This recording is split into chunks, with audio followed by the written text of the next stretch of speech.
Hello and welcome to the Switchrpg podcast. I am one of your hosts, Gio, and I'm joined by just Johnny. Hey.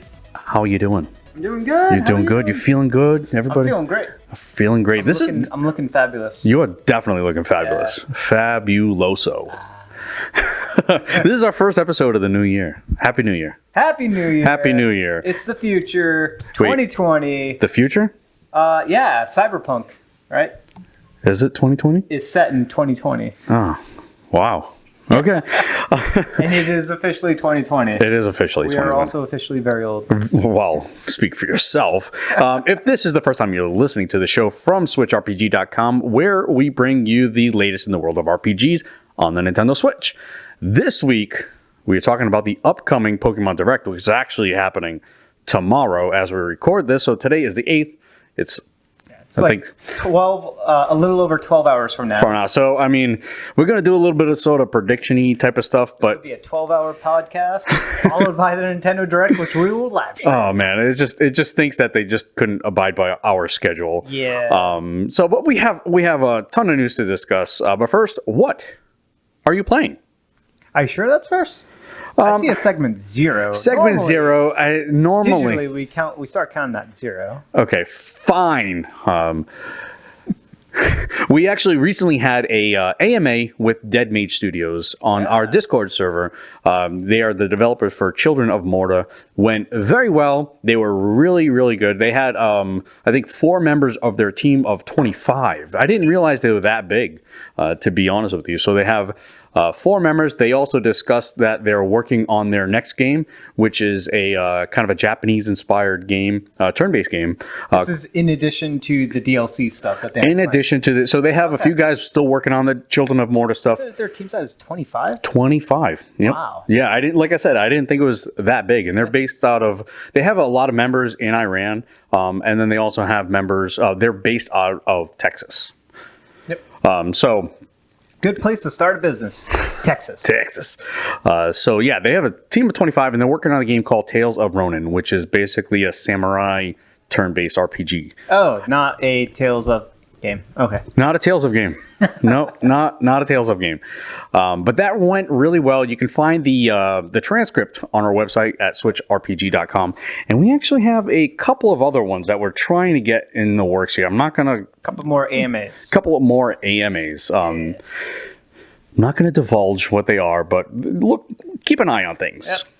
It's a secret to everyone. But know that more is coming. And then I wanted to shout out to our patrons, Hedge Knight Mike, DJ Atkins, Michael C., and Sequel Violist. I said it right. You got it right? I said it right. Because he confirmed it. He did. Well, yeah. He's like, Gio, this is how you say it, you dummy. And yeah, so Sequel Violist, all those guys, thank you very much. He is a database programmer that listens to music, preferably classical violin. Wait. Are you just saying that because of his name? Yeah, well, I have one for DJ Atkins, so I got to give one for... All right, so, okay, I see what you're doing. Now can we discuss what you're playing? Yes, we can. I just want to make sure we hit the order. You're a stickler for the order. You know, we can bounce around. You know, everything's kind of flowing around here. There is flow. There's lots of flow.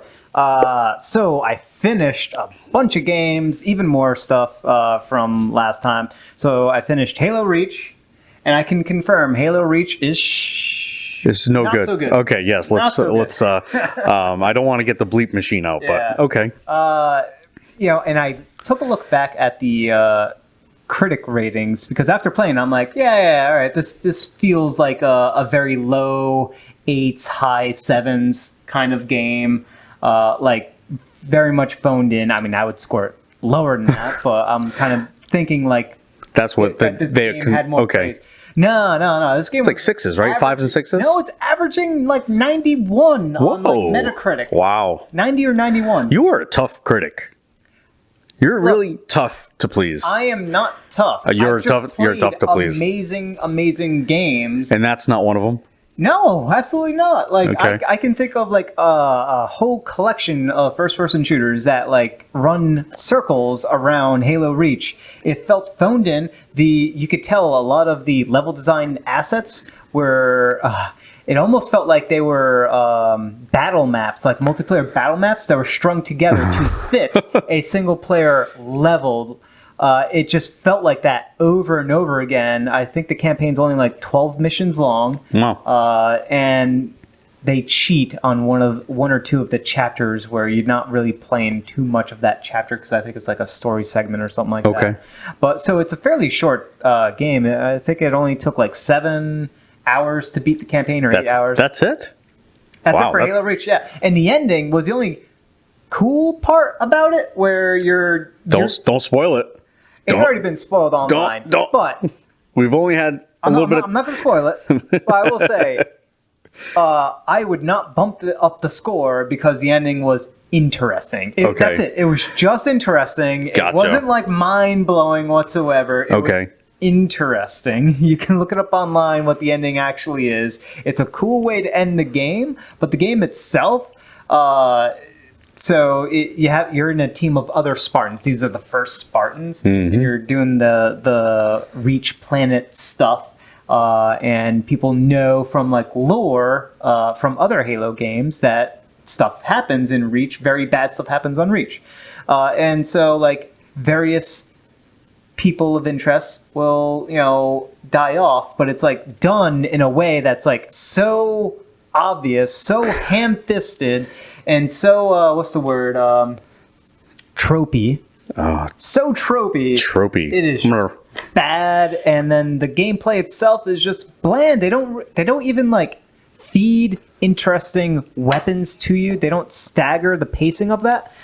There's not like a huge plethora of interesting weapons. The weapons are all fairly balanced, but like basic like Halo weapons, nothing really standing out. The gameplay felt dated. It's just dated, and it felt like what it was, which is a team rushing out another Halo game so that they could switch gears to Destiny. That's what it felt like. That's what it is. I would score that game in like the low 7s at the most. Oh wow.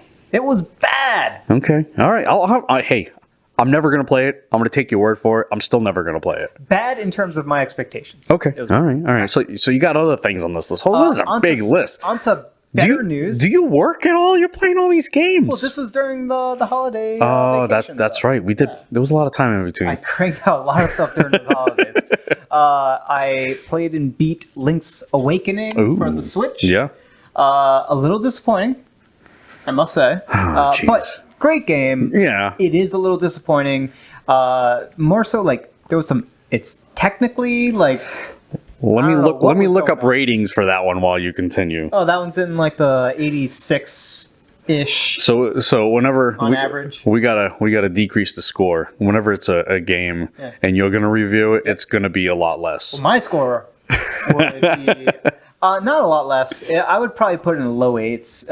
Okay, I mean that's still a good game. It's a great game. Yeah. But it was once again like Halo Reach is still a good game, but disappointing according to expectations, right? I'm expecting something. Well, who sets those expectations? Are you Metacritic? So that's like okay. There's like 100 different review sites, and they're all saying it's really, really good, and then you go in at it, and it's just like I'm reading these reviews from professionals. You should be professional about this, and not be a fanboy because it's Halo on the label, right? I'm not a fanboy because Zelda's on the label. Like I would score that game lower than its Metacritic average because there are some issues with it, and the gameplay does feel a little dated. A little bit of the. Well, they didn't really change much. Obviously, the aesthetic has changed. It's not so much that is that the dungeon designs themselves are. Some of the designs are not very intuitive as far as what you need to do. They don't present the information well enough to you, and the rooms of the dungeon, they're not. This was made post Link to the Past, which had some dungeon rooms that were massive. They were way bigger. They weren't just a one-screen room they had to traverse.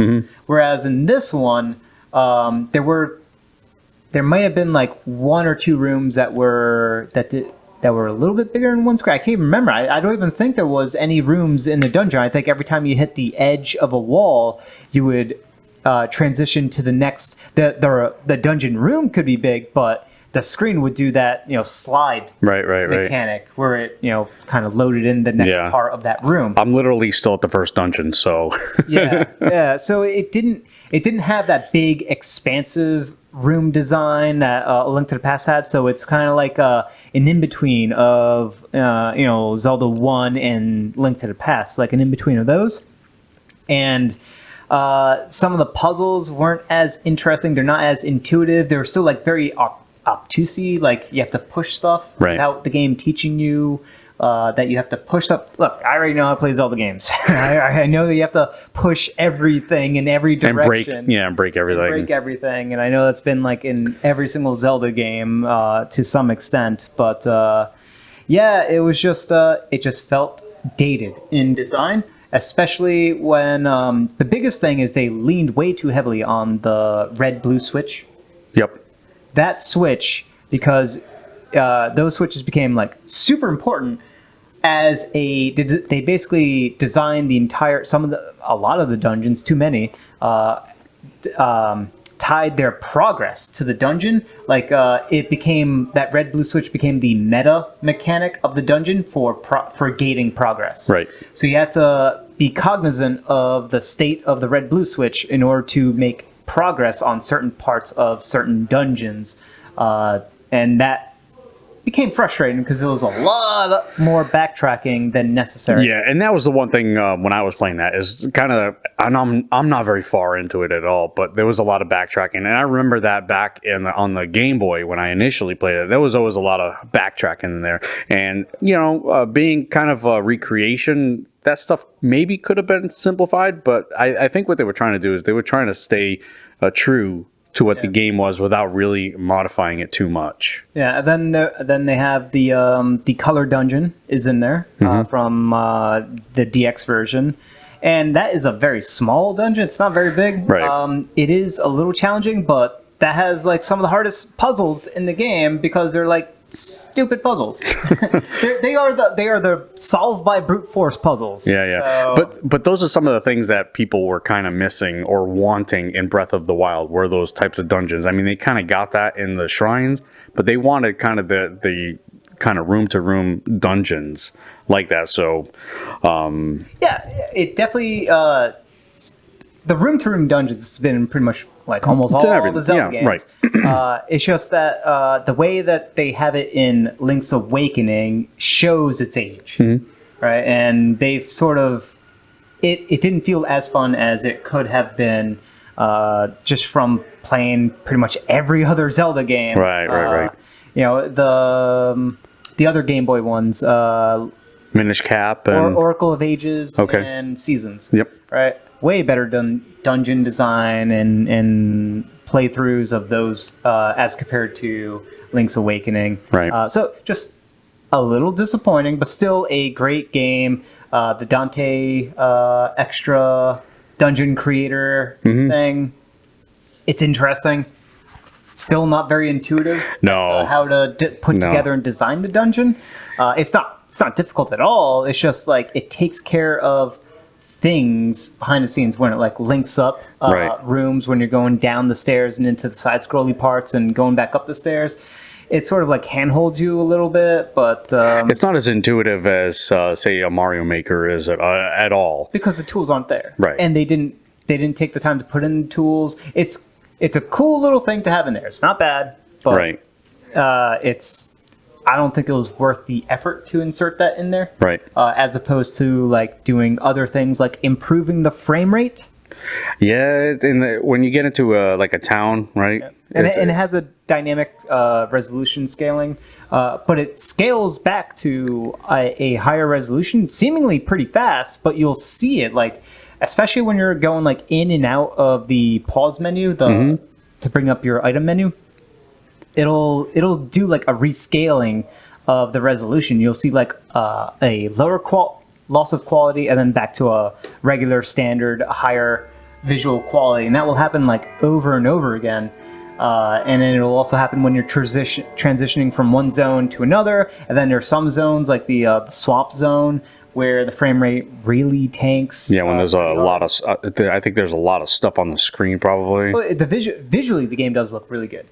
But I think the issue might be with streaming of audio. I think that's what the issue is with the frame rate. I think it's like an audio issue rather than a graphical issue.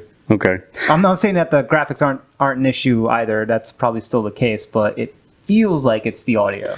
Yeah. Well, I mean, this is definitely a game I want to get more into. It's worth playing and beating because the game's only like 10 hours long. Yeah, I don't know what I'm waiting for. Just and the final boss is hard. Nah, I got this. I got it. It's hard, but in a good way. Oh wait, no, it's only hard because I was Wait, you were playing it on hard? I was playing on hero mode. Oh well, there you go. Yeah. But and then when you get the, what was it? I think it's the color dungeon. Yeah, it's the color dungeon where you get the tunic colors, colored tunics. If you get the blue one, you get the half damage. If you get the red one, you deal double damage. So I just grabbed the blue one so I could survive better. Yeah. Yeah. Okay. Yeah. So I beat that. Great game. Not as great as, it doesn't hold quite up as well today's standards. And then the highlight of the games that I beat was Astral Chain. Oh man. That game is so good. That is definitely a game, and I've mentioned it before. Once it gets a price break for me, I'll get it. Yeah, well, you shouldn't wait. I shouldn't wait, huh? You shouldn't wait. You should just get it because it is so good. It is by far Platinum's best action game. Dude, I've played almost all of them. I did not play the Metal Gear one, but I did play like Mad World. Sure. I've played even when they had members from Capcom with like Beautiful Joe, right? I think they have people that worked on Beautiful Joe work on that game. I'm not sure. Move over to Platinum. I think that might have happened. I'm going to get corrected, so whatever. I'm going to make that statement anyway. Bayonetta, etc. This is by far like the best combat system that they have made. And it's something those people like look at like for games running on the Switch. To be like, look, Astral Chain can do it. Yeah. Why can't anyone else do this? It is a beautiful looking game too. Runs really well. It runs at 30 frames a second, not 60. Just keep it steady. I don't care if it runs at 30. I don't care at all. And it wasn't a bother at all. It was pretty much steady as far as I could tell.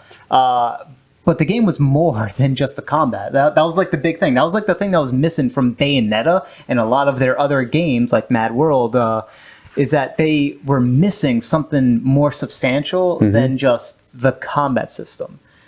Where Astral Chain, it has this really nice, interesting detective loop.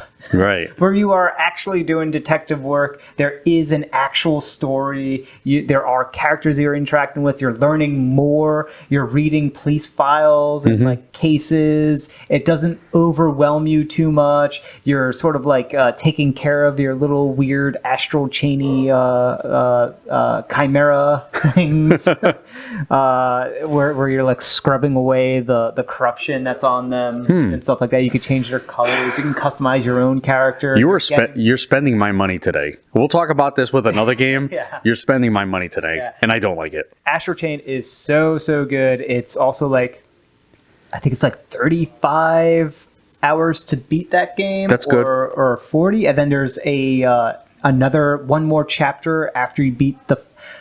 So there's 12 chapters in the game. Chapter 11 is the final chapter. Then chapter 12 is sort of like. Oh wait, it might be chapter 10 is the final, and then chapter 11 is sort of like almost new game plus. It's basically, it allows you to go back to the world after the events, right? It takes place like 1 month after the end of the official end of the game with credits rolls, and you can sort of clean up, like max out your character, do more quests, get more money to min-max everything that you want, and also to score those S rankings on missions, because you can go back to like prior missions, redo them, so you get the higher ranking on those. Take photos of like characters, anything and everything, of stuff, and just like some of the environments that they have in there is like, man, it feels like you're in like Tokyo, like downtown Tokyo. That's awesome. At night or during the day, and you're like picking up trash cans, and you're cleaning up the place. And you have your dog, and then your chimera dog, and you're like, you can like hit the L button and ride on it, and you're like, oh man, the dog's riding around. It's like super fast speed, and you're actually switching between each of the chimera The only one I didn't use all that much once I started getting the other ones was the sword one. I kind of didn't really use the sword one that much, but switching, the go-to was my dog, followed by probably like the big, the great sword one, or the axe one. I think it's called the Guardian Axe. And then it's the axe, and then the Guardian is like the big fist thing that hovers. That was another go-to. And then also the arrow one. There's only 5, and they're all like really, really cool, really, really. Do you wish there were more like there are blades in Xenoblade Chronicles 2? No, because each one plays pretty different. Each of them have 2 skills that you can map assigned to them. Okay. But they all have their own skill trees, so you are sort of leveling up each of them and enhancing them as you're playing through, but the experience pool is shared amongst all of them. Oh, that's good. So, well, it kind of... Some people just don't like shared XP, but, you know... It's the same pool, so you can only, like, as you're leveling up, you're not going to be able to level up. Oh, okay. Else. So it's not shared XP in a sense where everybody at once gets all the same XP. It's where one currency that you're earning. Okay. And then you have to divvy it up however you want. That's tough then. So what I did is I just chose one. I kind of leveled them all up evenly up until a certain point. Like I got into like a nice halfway point, and then I focused on one, leveled that one all the way up, and then I focused on another one, leveled that one all the way up. Gotcha. All right. I'll look that up later. And then your own character can also kind of like, you can level up your baton, which does has 3 different forms. It's kind of like a trick weapon in Bloodborne, where it can do like ranged gun, fire mode. It can do like faster combo-y police baton, and then it can turn into like a bigger like 2-hander sword, slower, heavier hits. Yeah. So you have like those 3 modes, and you actually do want to like switch between them depending on the enemies you're fighting. It's like such a brilliantly designed combat system, brilliantly designed game, and a game about cops, which I don't really care too much about like copy games, but like I cared about this one. That's awesome. And the story wasn't bad. I'm gonna have to get it. It is and I've always wanted to get it. Visually, it looks awesome, and obviously, what you're describing is really, really interesting. Yeah. So it's definitely one of the best action games I've played in a while. I'll break my kid's big piggy bank. I'll get something. I'll get it. And then I played a little bit of Luigi's Mansion 3. Not really too much to say there, because I only played like 2 hours. Other than you've started it. I've started it. I played about 2 hours of it, and that's, I think I only beat like the first boss, and that's it. Okay. I've been playing a lot of these other 2 games. These 2 other games are going to be ones I'm probably going to be beating next. First is The Outer Worlds, which you've played and beat. That game is certainly great. I am having a very good time for it. It is itching all of the Fallout scratches that I have. And all the ones that Bethesda can't seem to recreate. Yeah. It's doing a much better job. Because the RPG mechanics, it didn't flood. First off, it doesn't flood you with loot to pick up. No. Not to the extent that Fallout 4 did. We're junk. Yes. Fallout 4 had way too much junk. And I think with Fallout 4, the junk, they tried to make use of every single piece of junk with the base building. And I wasn't really interested in the base building, which led to like, there's just way too much junk.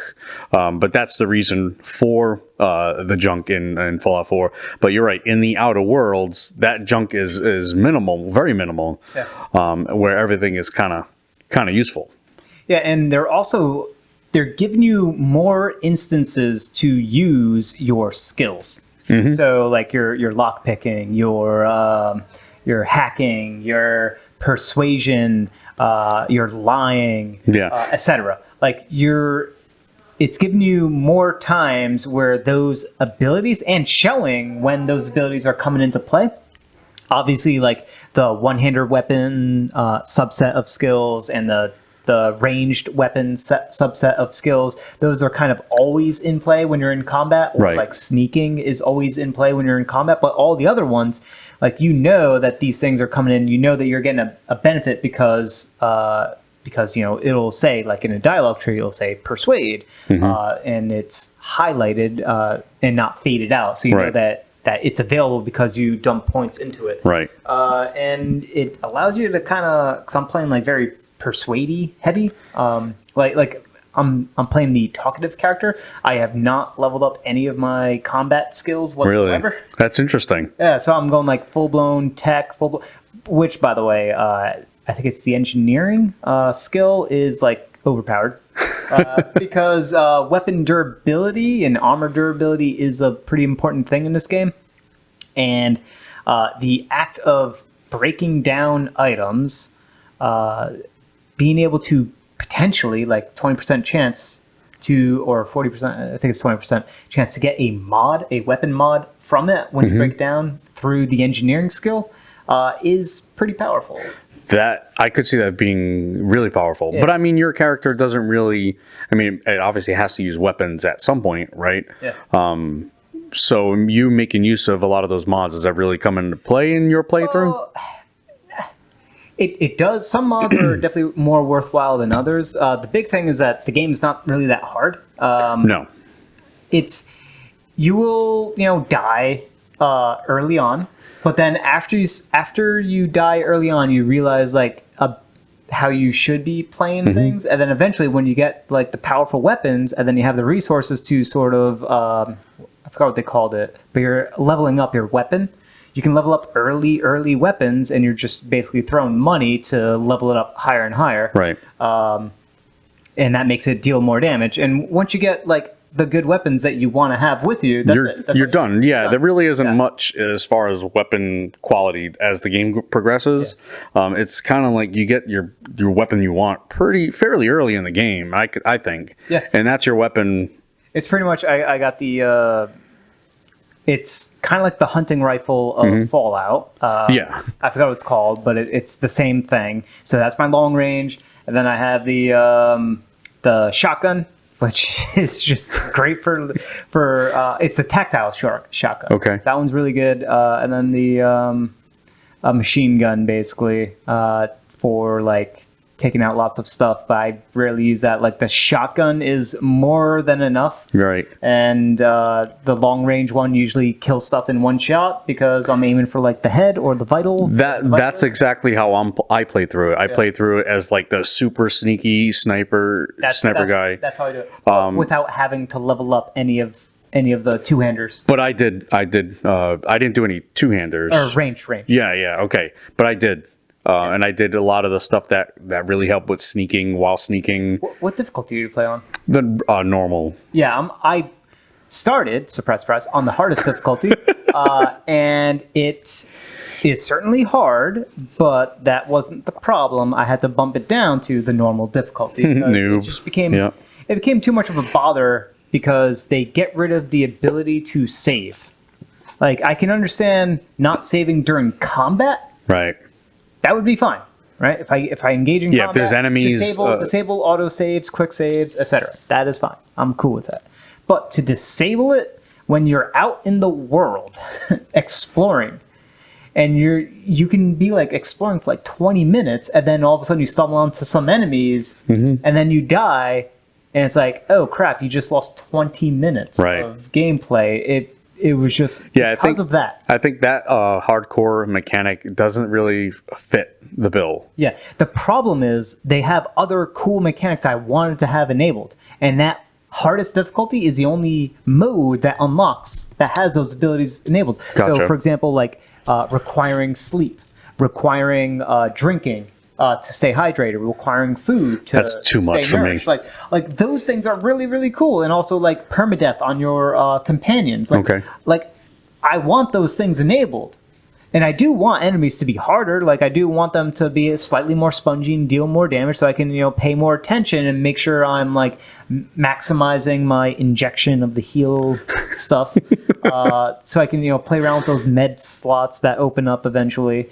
But it's gated so poorly. You can't it should be like a checkbox where it's like, yes, I want this hard thing enabled, this hard thing enabled. Do you want to have your saves nerfed to all hell? No, I will uncheck that. I mean, I would think that would be something available if are you playing on PC?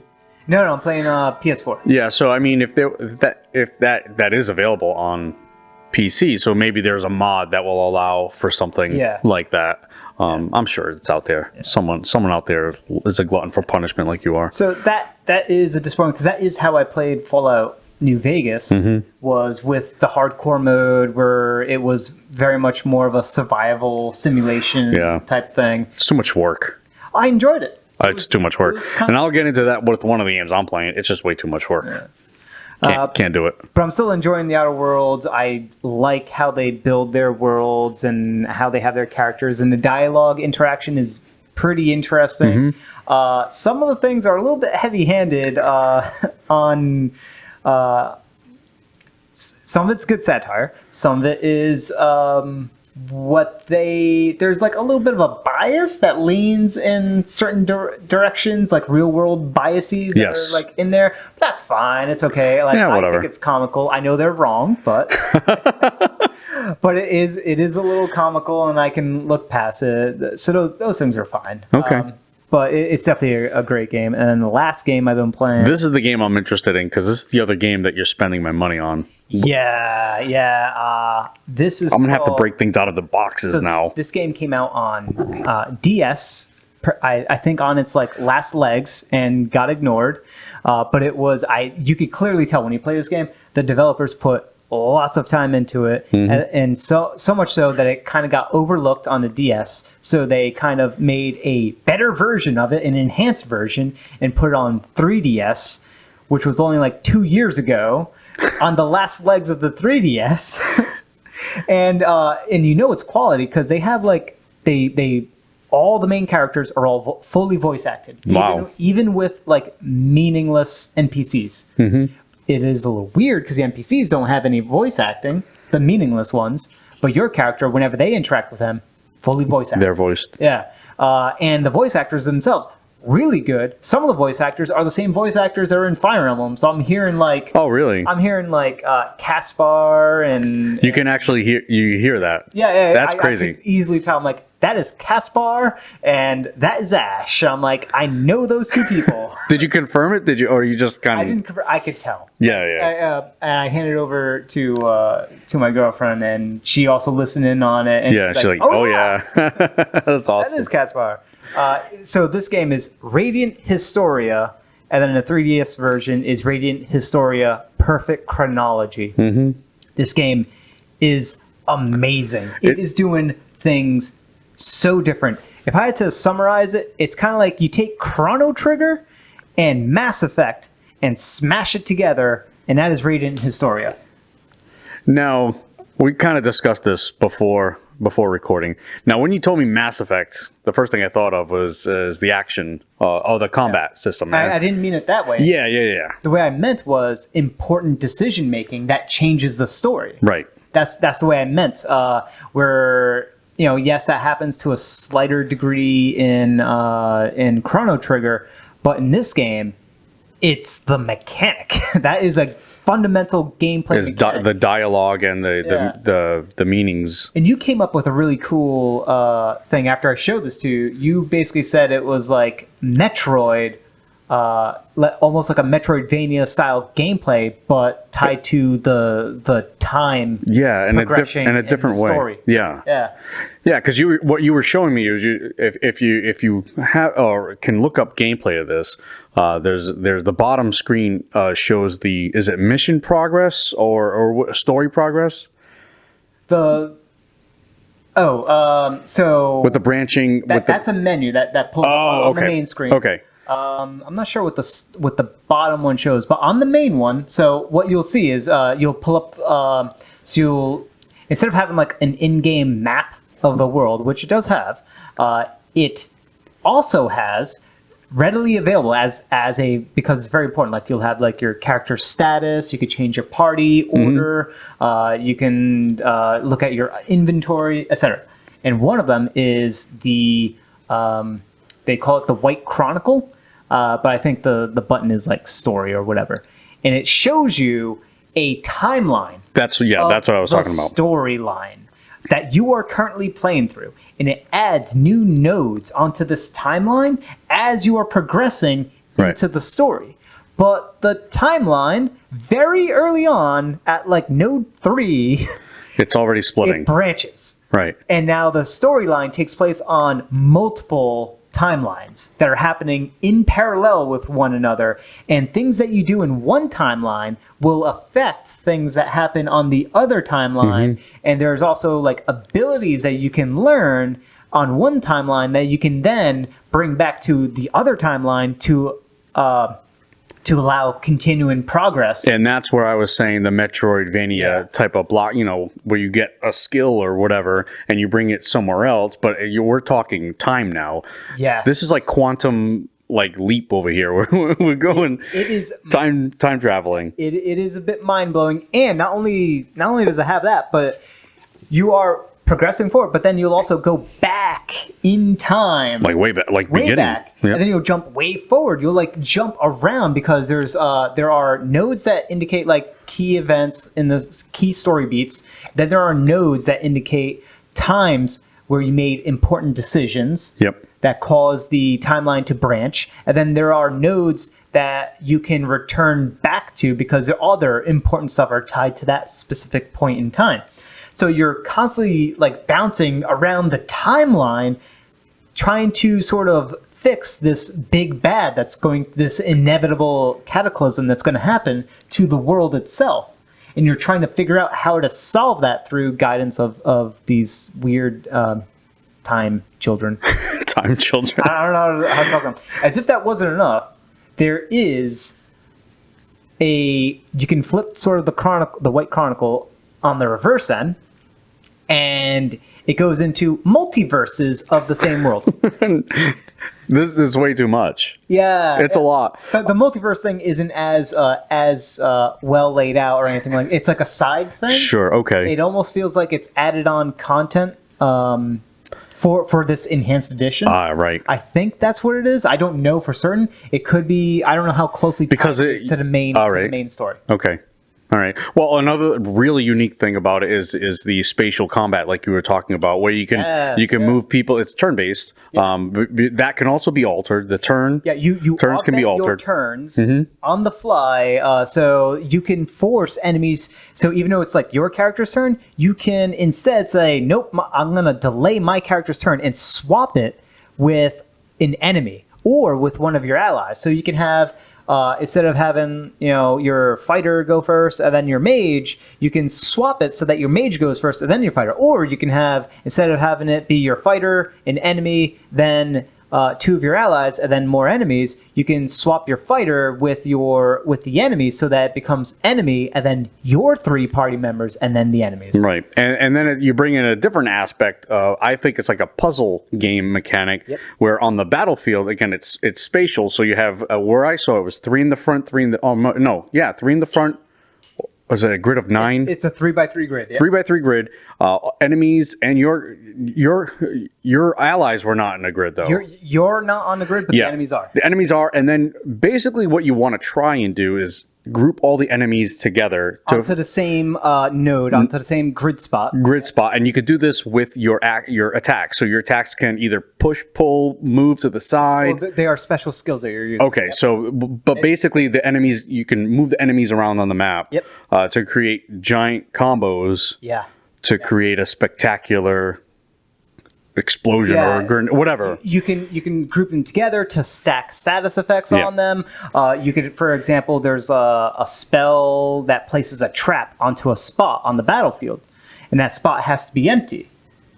So what you do is you plop down a trap, and then that stays on there until the battle's over. Okay. So then later on, if you're planning or if you set up a combo right, you can then group up your enemies together, group them all up, knock them all together onto the same node, and then knock them into the node with the trap on it, and then they'll all collectively take massive damage because they all went onto that trap all at the same time. But that takes all sorts of planning and kind of like I said, kind of like that puzzle type of mechanic. And also the enemies don't just take up, some enemies don't just take up one node size.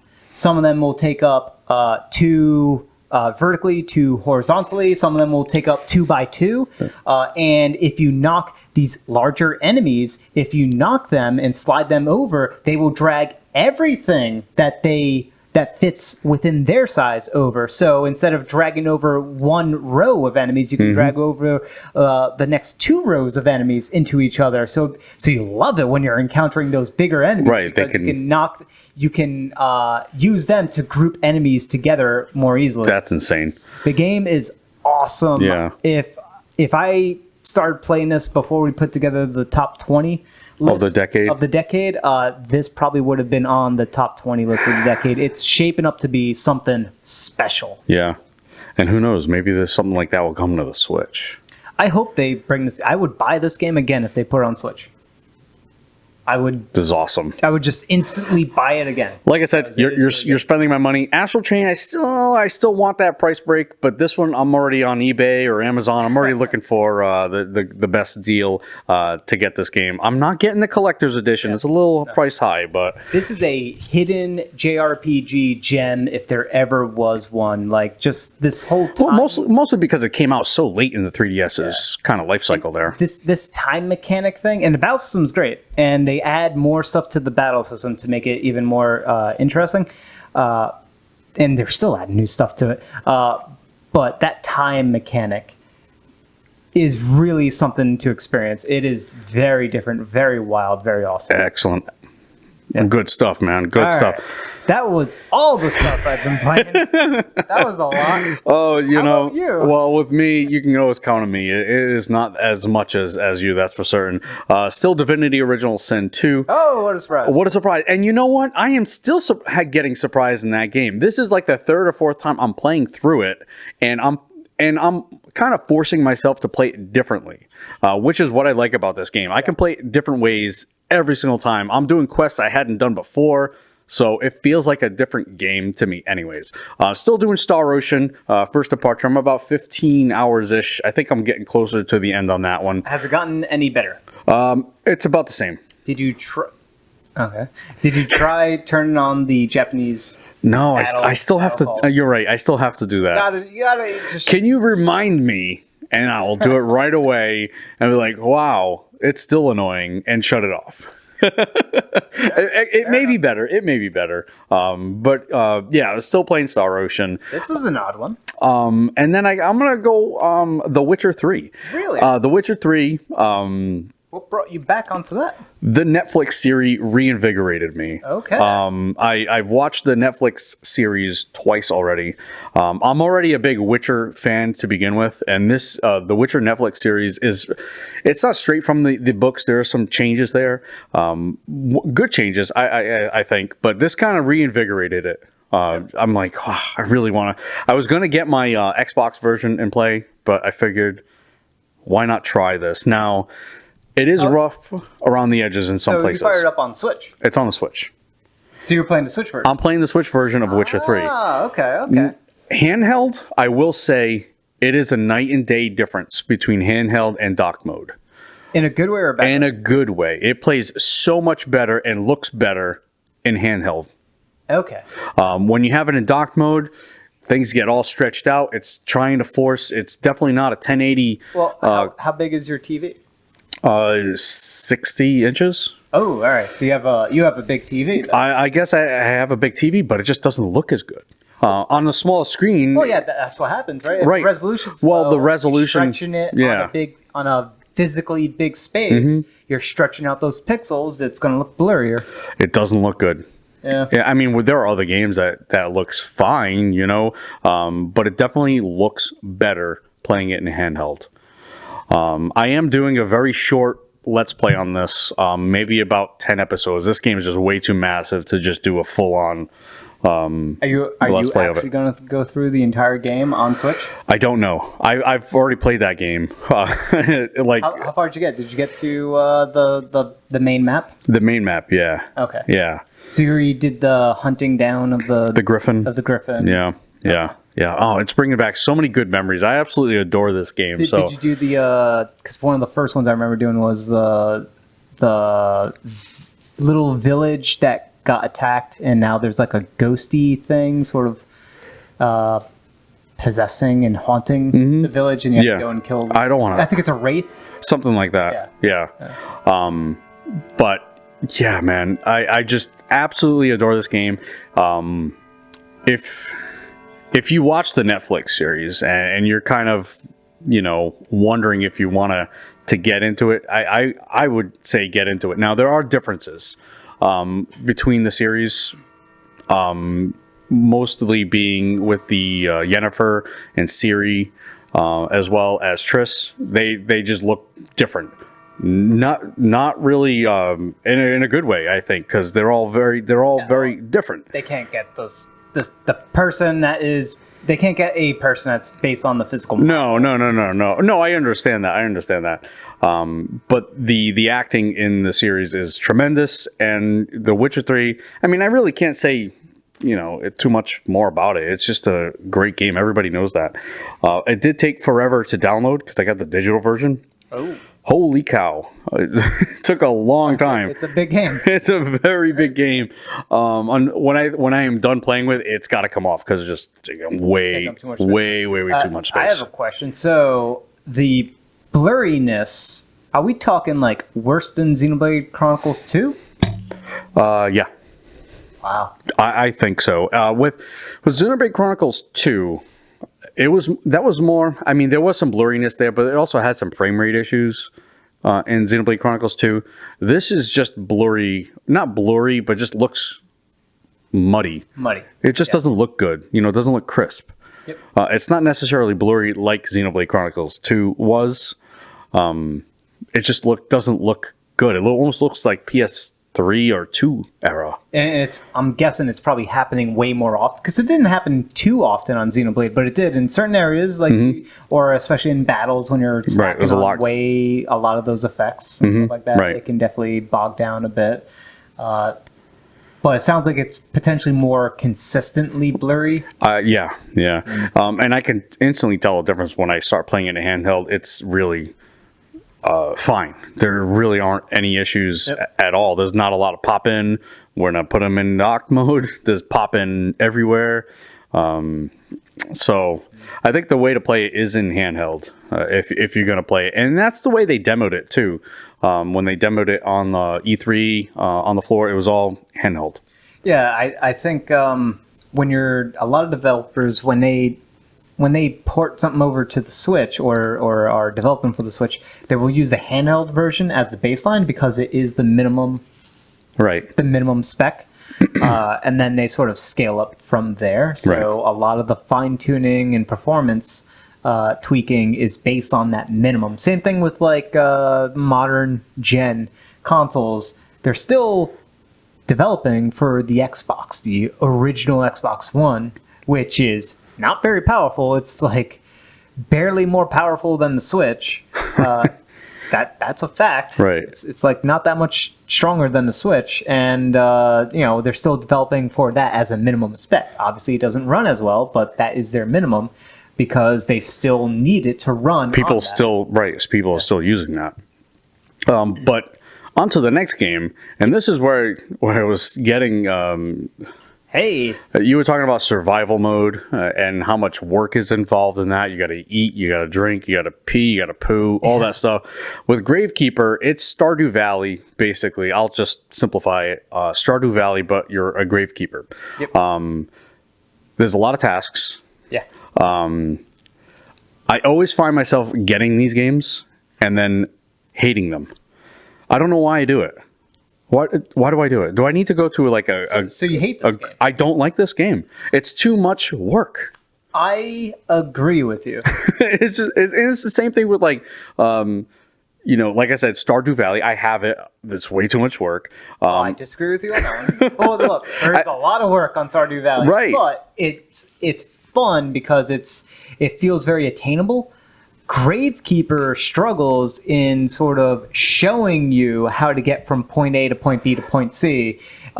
You'll see like point C, but point B is a little blurry as far as how to get to point C. You want to get to point C, you're on point A.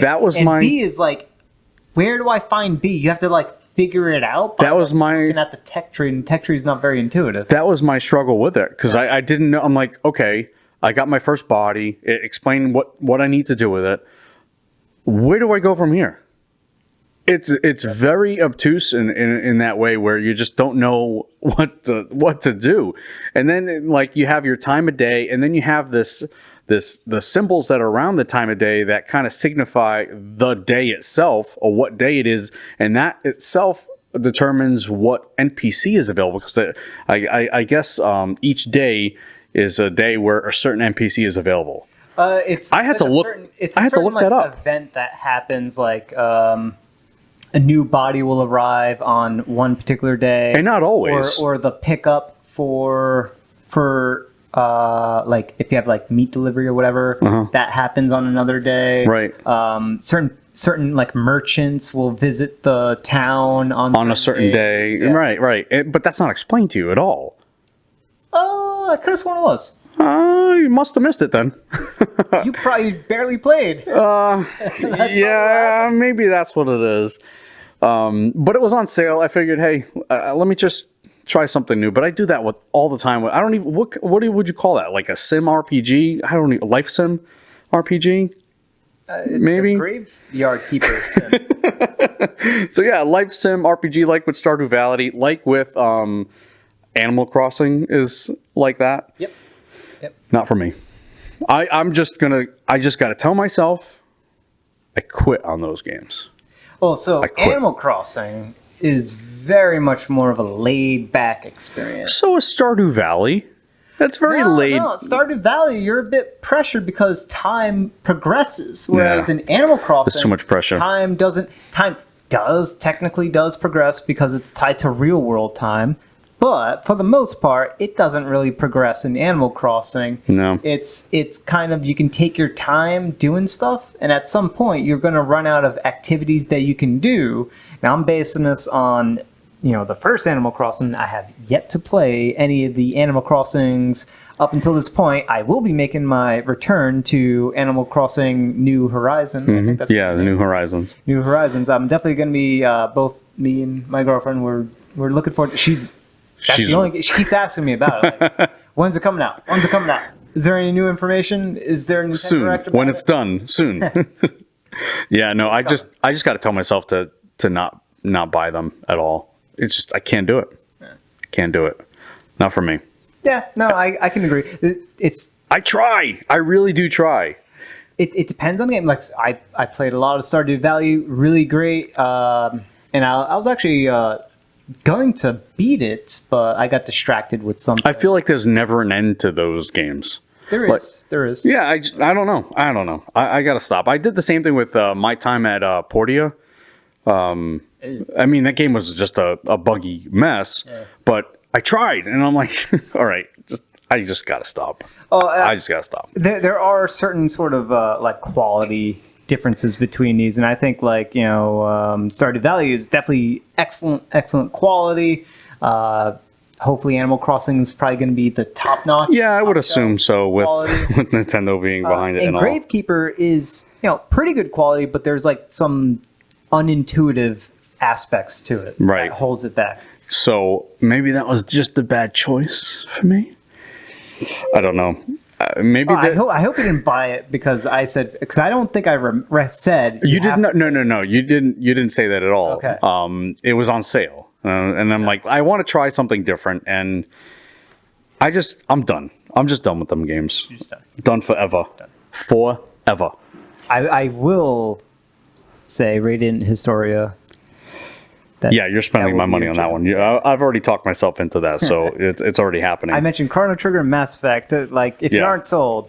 Yeah, it's happening. All right, so on to the news. We're going to do some new... This is going to be the news rundown segment. All right, first we have, with Kotaku, Final Fantasy 15 MMO for mobile coming soon. 15? 15. What? That's what I said. 15.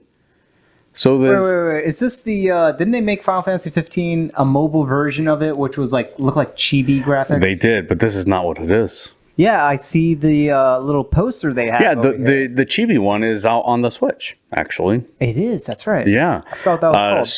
So, yeah, there's talk. I don't know if it's specifically for China, but there is talk for Final Fantasy 15 MMO coming out in mobile. What the heck? Why can't this be on the Switch here?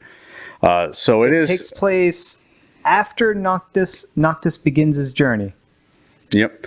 So after he begins it, so it's like while it's parallel. Noctis It's a parallel universe. So you're not playing as Noctis. You're playing as potentially a created character. Yeah, a character of your Pretty creation. much every MMO has. I would hope so. So now I will also say. Oh. Well, Are you getting to this? No, you can get to it. Jump right in. Okay, so the quote I see here, or what's written in the article, is that the developers say they hope to bring the original console's experience, namely the flashy action and graphics, to mobile using the touch controls. So it seems like they are mimicking the Final Fantasy 15 console game. Right. They're trying to mimic that specifically. So I think this is great news, and I will say for mobile, the MMO games they're getting better. The quality on them is getting better. I just recently started playing Black Desert Online on MMO on mobile. That's probably one of the best newer ones. That one looks incredible. Yeah, and it actually plays pretty decent too. Has a phenomenal character creator.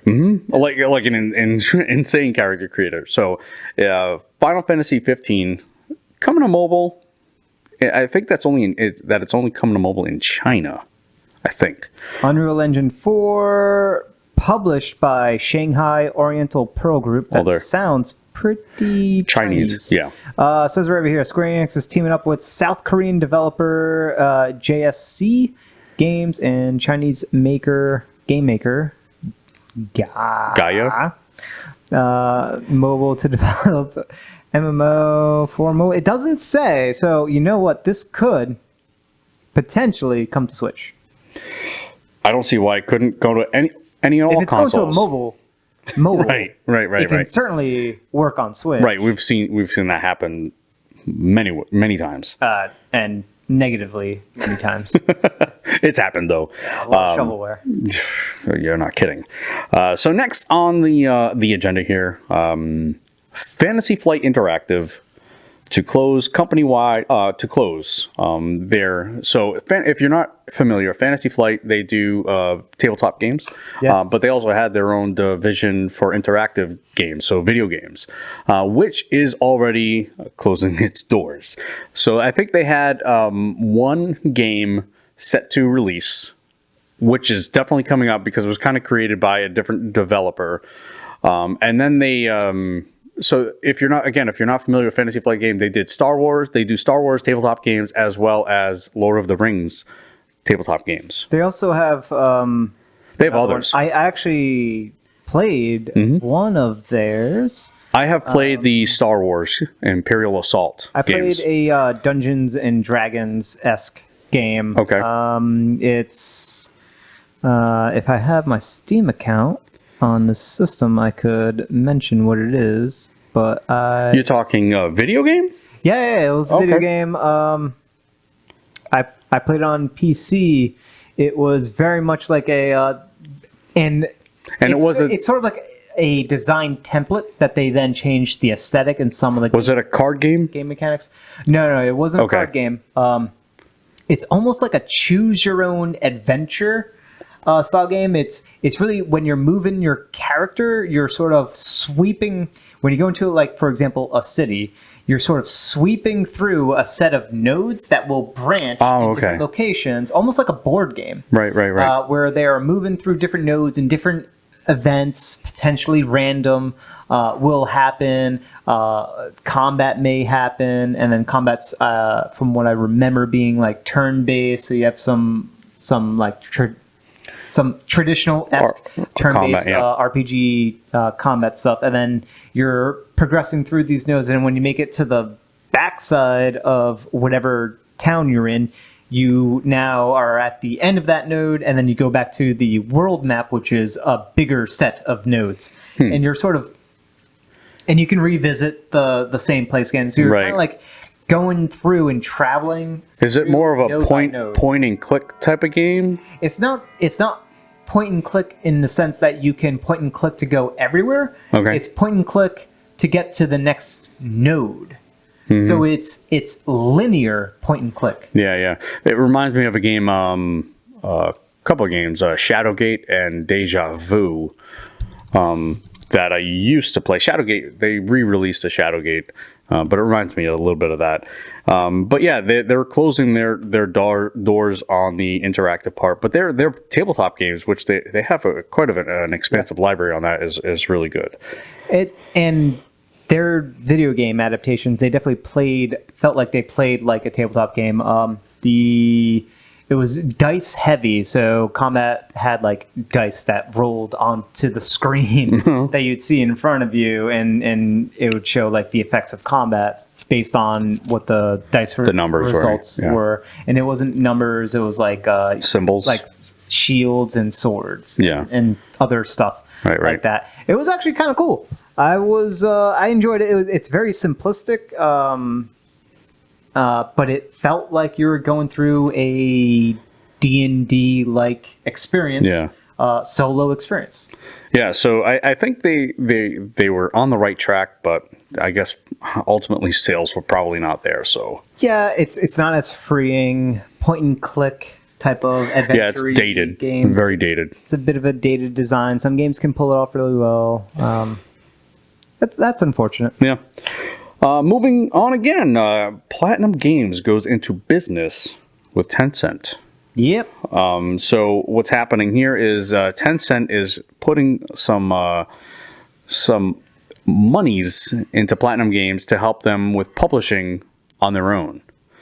And what that's going to allow, that's going to open up their market. It's also going to, will that also open up, I mean, I don't consider them a exclusive third party for Nintendo at all. They have worked with Microsoft specifically. Scalebound, Dragon game. Got canceled. Yeah. But they do work with others, but they have been working pretty tightly with Nintendo. Now, this is also going to help, I think, open up the market for China, which has just recently got the Switch there, along with some pirated Switches. What are they called?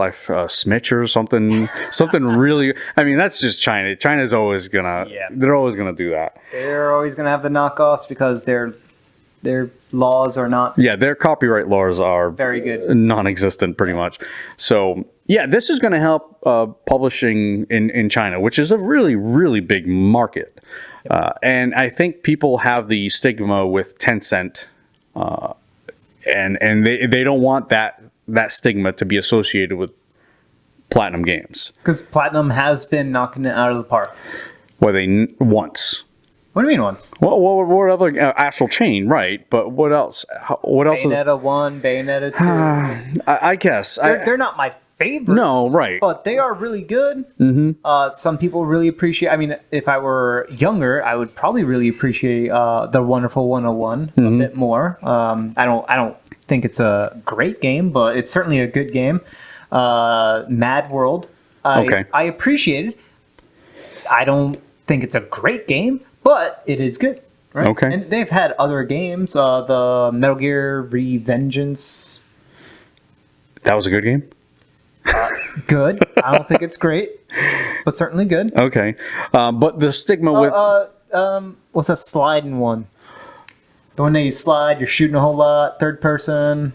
Crazy Taxi? I have no idea. No. It's very fast action gameplay. It's futuristic. Oh, it's slipping me.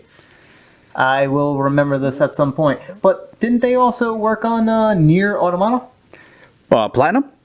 Yeah, didn't they have their hand on that? I don't know. I'm gonna have to look that one up. You look that up. I think one of the designers or developers or teams or whatever had their hand in some way on Nier Automata. It's a possibility. But Tencent stigma aren't they known for kind of like a microtransaction heavy type of stuff? Vanquish. Vanquish? That was the game I was thinking about with the slide. Oh, I'm like, whoa, well, that came out of nowhere. What? Vanquish is really good. Okay, all right. Oh. Yeah, Platinum Games. Oh, so they developed it. Nier Automata. Like, that is a phenomenal game. That doesn't seem like a prototypical Platinum game. At least What are you talking about? recent. It's very action heavy. Is it really? Yeah. Okay. All right. It's pretty much an action game. It is an action game. I gotcha. They thought outside of the Bayonetta box. They don't just do Bayonetta games. Bayonetta games. I know. That's what may make it seem like they're very narrow, but also they did Marvel Ultimate Alliance 3. Are you sure about that? Yeah. Why don't you give that a little? I will look. Give that a bing right here. Give that a little bing. I don't believe you. I don't believe you at all. Oh, sorry. All right. Team Ninja. Team Ninja. See, I knew it was a Japanese team that had good relations with Nintendo. I am sure that they have a bunch of different things. I just know them. But obviously, Nier Automata was right. I just know them for a Bayonetta, and that's pretty much it. That's just me being, narrow-minded, I guess. Yeah, they are good. They also you know what they also worked on? They worked on Star Fox Zero. We will get to that. We'll get to that. We will get to that. Really? Yes. But I do want to look this up. You can continue. I'm going to look this up just to confirm. All right. I'm actually going to move on to the next story here. Let me see. I got to know this now. They did. Yep, yes. There we go. Bingo. Games. Bingo bango. Star Fox Zero.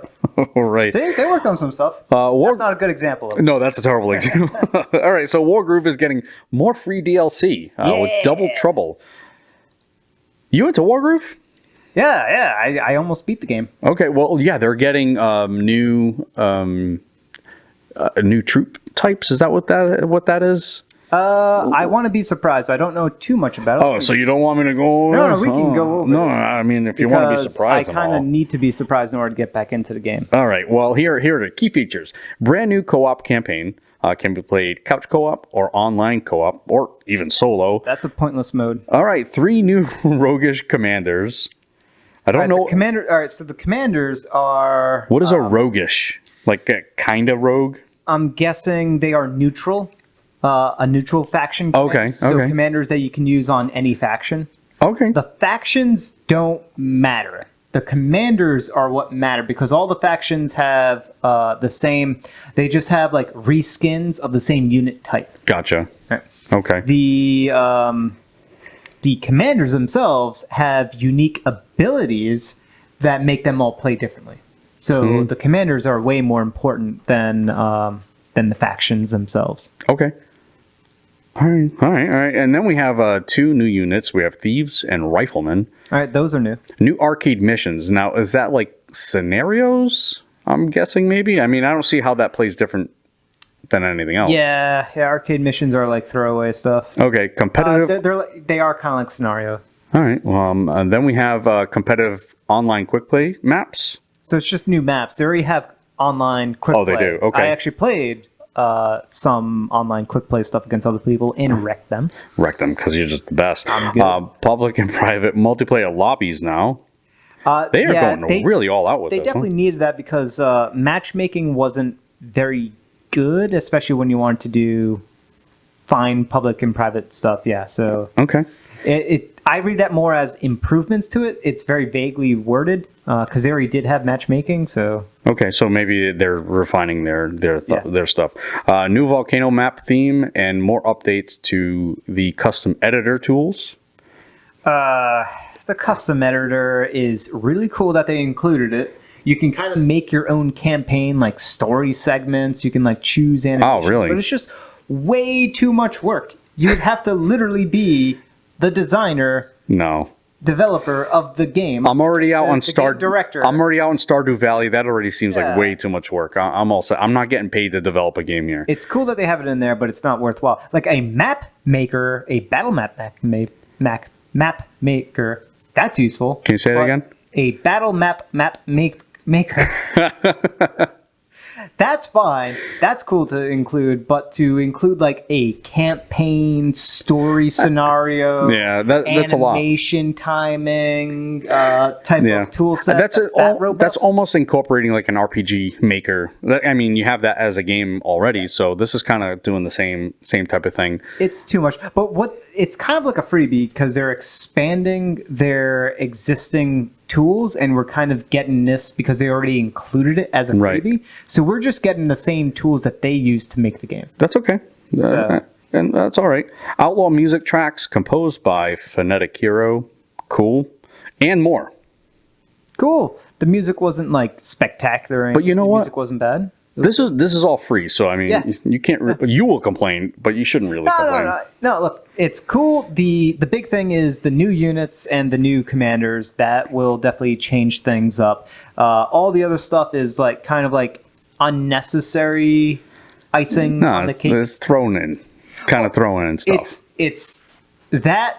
What I would like to see here, though, is more quality of life improvements, balance improvements. It says and more. But those are the details I think are more important, because I didn't quit the game because it lacked co-op Right, you quit it because of... I didn't quit the game because it lacked a volcano map No, right. or outlaw music tracks. It needed some fixes. Yeah. Okay, So like all right. those are the problems that should get corrected. You give it a 60 out of 100. All right, No. so moving on, Dragon Quest 12. It's in production. Everybody hold your horses. It's still a little bit ahead, but, you know, we're getting it. So we have a message. I'm trying to see who... Yuji Horii? Thank you. Happy New Year. Last year we released Dragon Quest movie, Dragon Quest, Your Story. That's the one I was talking about earlier. I think that's going to be... It may be on Netflix at some point. Hey, we do have a professional nearby that could talk a bit more about Dragon Quest 11. Dragon Quest 11, does that person want to be here? No, that person is very tired. Dragon Quest is going to make me fall asleep. Oh, so he does not like Dragon Quest. It's getting good, right? The story is starting to pick up. All right. Yeah. From snail's pace to a sloth. All right. How many hours you in? Oh, 20-something. 20-something. All right, Okay, so 20-something hours, it's starting to pick up. 20-something hours into a 150-hour campaign. He is almost there. But yes, sorry. Happy New Year. Last year, we released Dragon Quest movie, the Dragon Quest movie, Dragon Quest Your Story, as well as the Switch version of Dragon Quest 11. We also released Dragon Quest Walk for smartphones and announced anime and game adaptation for Dragon Quest The Adventure of Dai. And now, 33 years after the game, I am extremely happy to After be... the first game. Yeah, would you let me read? And now, 33 years after the first game, I am extremely happy to be able to challenge new things, such as the production of Dragon Quest 12. To all fans who have supported Dragon Quest thus far, as well as many staff members who have sustained it, thank you so much. While I'm not sure how long I'll be able to keep this up, I want to work as hard as I can for a little while longer. May this year be wonderful for everyone. So, it's in production. It's going to be a while. It'll be ready when it's ready. Hey, UG. All right. Yeah. UG Horii. How about you, like, do something different with Dragon Quest, man? Yeah. You made 11 games that all play the same. I think for number 12, you can think outside the box. I doubt it. You can do it. I believe in you. Keep the art style. Keep the charm. Keep pretty much everything aesthetically that makes Dragon Quest Dragon Quest. Keep the aesthetic stuff there. That is all fantastic. Rethink the gameplay. It ain't happening. Now with him, he's been doing it for 33 years. What makes you think he's going to change now? It's gonna have to be someone new, some new blood in there, reimagining it. It ain't going to be him. Dialogue options, man. That would, just do that. Just that one little thing. Just give some dialogue trees, some branching, some like characters that you can interact with more. Not happening. Not with him at the helm, unfortunately. Various Nintendo trademark filings for Pikmin, Animal Crossing, Splatoon, and Zelda. Yep. So and this was trademark filings in Japan. In Japan, yeah. So this could mean a couple things. Usually stuff like this happens when games are being lined up, but this could also be because the Nintendo World Store in Tokyo or whatever is about to open up. So they're trying to like line things up for merchandising or whatever. Yeah, this essentially is a filing for merchandise. whether That's what the article merchandise in general. I mean, that could be anything. That could be games. It could be stuffies. It could be plushies, whatever. And I had mentioned this to you. I mean, they are opening up Super Mario World, like a theme expansion to Universal Studios. no, is it Super Nintendo World? I think that's what they're called. Yeah, whatever it's called, that's happening. So maybe this has something to do with that. Who knows? But it would be nice if we got all those things in 2020. A Pikmin 4, Animal Crossing, whatever it's called, Splatoon, whatever, and a Zelda Breath of the Wild 2. That would be awesome Yeah. if we got that all this year. I don't see that happening. Well, the Pikmin. So, do you know when we were talking about the port stuff? Mm-hmm. We forgot to bring up Pikmin. But we're going to talk about the port stuff. That's why. Yeah, that's what I did. That's why. We were mentioning, like, what could it be? A bunch of them. And we forgot Right. to mention Pikmin 3. The reason is because Pikmin 4 is freaking ready to go. We don't need Pikmin 3. They When could Pikmin 4, massage, well, prep, yeah. hey, like, remember Pikmin 3? Here it is. And then a couple months later, Like they did kind of with Valkyria Chronicles. They say, hey, we got 4 coming out. Here's Valkyria Chronicles 1. well, they kind of did it for Pokemon, right? They also did it for Fire Emblem. But instead, they did it on mobile, right? They did a mobile Yeah. and console. But with Valkyria Chronicles, that was on the same console. It was all on Switch. I thought they did 4 first. Right, but they did 4, and then you had Valkyria Chronicles 1 to be able to purchase or whatever. Or with Disgaea 5, and then 1, 4? No, I think they're all separate with Disgaea. Disgaea 5 Complete is its own No, thing. they did that first. Oh, yeah. And Right. then They released, I think, But there, 1 next, but and then those, 4. yeah, Something like that. yeah. But those are all. They don't really tie into each other. Who knows? Maybe they're actually timing things correctly and placing their ducks all in a row. We'll get to that. This discussion was about Wii U ports. We're supposed to be running down. Let's run down. Yeah, rundown. Ni no Kuni on Netflix coming soon, January 16th, actually. That is the perfect thing to do with that franchise. Yeah, I mean, it's essentially It should be. it should be, right. Yeah. It looks like a Studio Ghibli film. Bring it over. Should not be a game. It is, though. It's both. Yeah, the game's all right. Yeah, it's okay. It's a good game. Beautiful looking. For narrative quality, it's a really good game, especially the first one. Did you beat the first one? I did not. I just watched it. I watched people play it. I have not played it. I watched people play it. Anyway, moving on. Metro Redux Collection listed for the Nintendo Switch. So the Redux Collection is Metro 2033 and Metro Last Light. Redux versions for both. Redux versions, yes, for the both of them. So that was a filing for ESRB. Is that correct? Whatever the article says. And the article says, I believe it was a filing for the ESRB. What do we have over here? Do I see the letters PEGI, which is like ESRB but for Europe. Right, for the Europeans that listen to this. European Game Information Board. Yes, so it's been rated by them. Sorry. The Pan-European Game Information Board. I just wanted to make sure I get it correct. PEGI. PEGI. So look for that in the future, maybe this year. Who knows? The cool thing about an announcement, this wasn't an announcement. This is a happy coincidental sort of thing, potentially a leak. It's not a leak, but it's like pseudo leak. The cool thing about this is stuff like this, announcements like this of a franchise that never appeared on Nintendo consoles before and is about to. This is like Nintendo Direct worthy. Yeah, something is happening. Yeah. Yeah, and this is a big game. Yeah, this is a big game. And it's 2 big games. It's a big collective thing. It already released on the other consoles, but it's now coming to Switch for the first time. Right. And traditionally Nintendo reserves like, hey, Witcher 3 is now coming out, or even like odd games like what's that weird one where it's about kind of like it has like You got to give me more. weird demon people that walk backwards and you have to shoot them in the crotch in order to kill them. It's like it's such a janky horror game. Is it like We Happy Few or something? No. It's a horror game. But it's like janky and it's like a detective horror. but like a lot of people love it because it's so weird, Oh man, I don't know. quirky. I don't know what you're talking about. People know what I'm talking about. All right. But they released it. It was like they shadow dropped it right. on the Nintendo Direct, saying it's available now, and then people they were also announced the sequel, which is coming to the Switch. Not Layers of Fear. Oh, what is it? Oh man, I can't wait to shoot people in the crotchal region. All right. Anyway, moving on. Yeah, moving on. God of War creator has hit some Nintendo news here. What does he want now?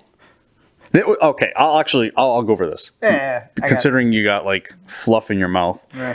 Anyway, God of War creator desires a Golden Sun remake, and and this spawned from a tweet. There was kind of an infographic with a bunch of known IPs for Nintendo. Yep. Basically, kill off one of these IPs to bring back a dead IP. And we both agreed we killed Kirby off. Yeah, sorry, Kirby. So the infographic included Super Mario, Fire Emblem, Xenoblade No, not Fire Emblem.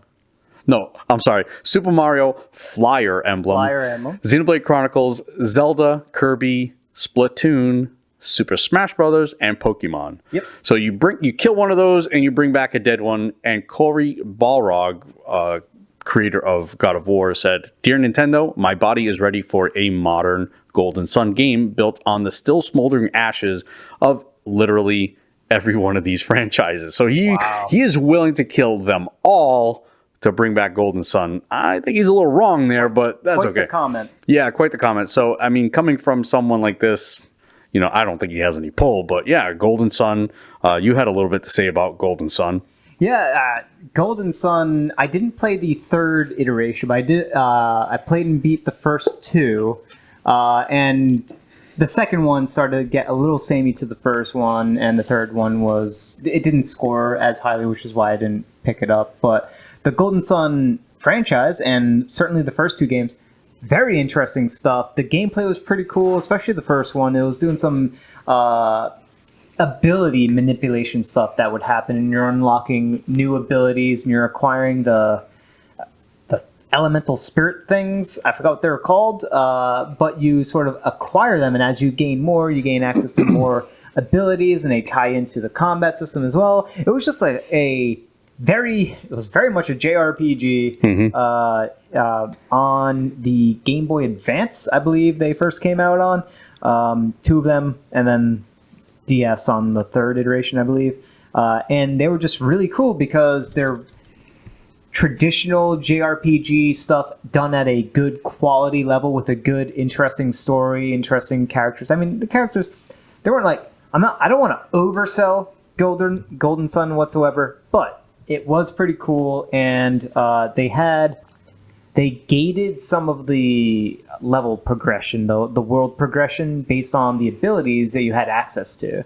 So as you got access to new abilities, you could kind of like backtrack. So it was like some slight Metroidvania-esque stuff in there as well. But it kind of was a good introduction to JRPGs for a younger audience, which was appropriate for the Game Boy Advance, portable system that was primarily for a younger audience. Right. And it was good, and it was solid, and graphically it was pretty good. I think it was, I don't want to say it's pre-rendered sprite graphics. I don't know. It could have been pre-rendered sprite graphics, but it was like good quality sprite work. So regardless, it was like quality 2D graphics. Looks pretty good. I mean, like I said, he has no pull whatsoever, but it's nice to see someone appreciating an RPG as old as Golden Sun. That's the big thing. It's like a shout out to an RPG that hasn't been a thought in my mind for like 10 years. Right. And someone's like, hey, shout out. So very, very cool. Thank you, Cory Balrog. Now, we're going to very briefly go over this. Shin Megami Tensei 5 still under active development. No kidding. Moving on to the news. They announced this SMT5. Reconfirm that it's still in development. They announced this way too early. So which leads, and I think you mentioned this before, leads us to believe that some big major change possibly happened behind the scenes there. When they just show a trailer, Metroid Prime 4. Metroid Prime 4 was just logo release. It wasn't Yeah. much of anything else. When they show a trailer with no gameplay elements, Yeah. be wary. Yeah. There's no, yeah, right. So moving on to more substantial news, there have been a lot of rumors about this next topic, about a Switch model, a new Switch model, kind of like a Pro version, or just a new overall model altogether of the new Switch that is capable of playing 1080. I think that's what they were saying. If you Yeah, want. it's not going to be 4K. I don't care No, I what don't- anyone thinks is going to happen. No. 4K Switch, not going to happen. Switch 2, maybe. Yeah. But that, we're talking like at least 5 years away. And you know what? I don't need 4K. I don't even have a 4K TV. I don't need it. Just make your games quality at 1080. I'm fine with that. So there's just a lot of smoke here with this rumor. Very smoky. And I'm all in. I'm all in for an improved CPU. I'm all in for Well, they already did that. a more improved CPU. I mean, with a little bit more modern technology. Again, more improved battery life, more improved graphics. GPU. The GPU behind it. Just More memory. internal memory. Well, Or are you talking RAM memory? System Memory. Okay, but either way, as well as you got your system memory as well as storage space on there. storage is fine. Like they have the SD card for expanding, long term Sure. persistent memory. That's fine. The big thing in consoles in general, one of the biggest factors for getting like nice bumps up or having some degree of parity with more traditional consoles is the memory. That is the biggest thing that's holding the Switch back.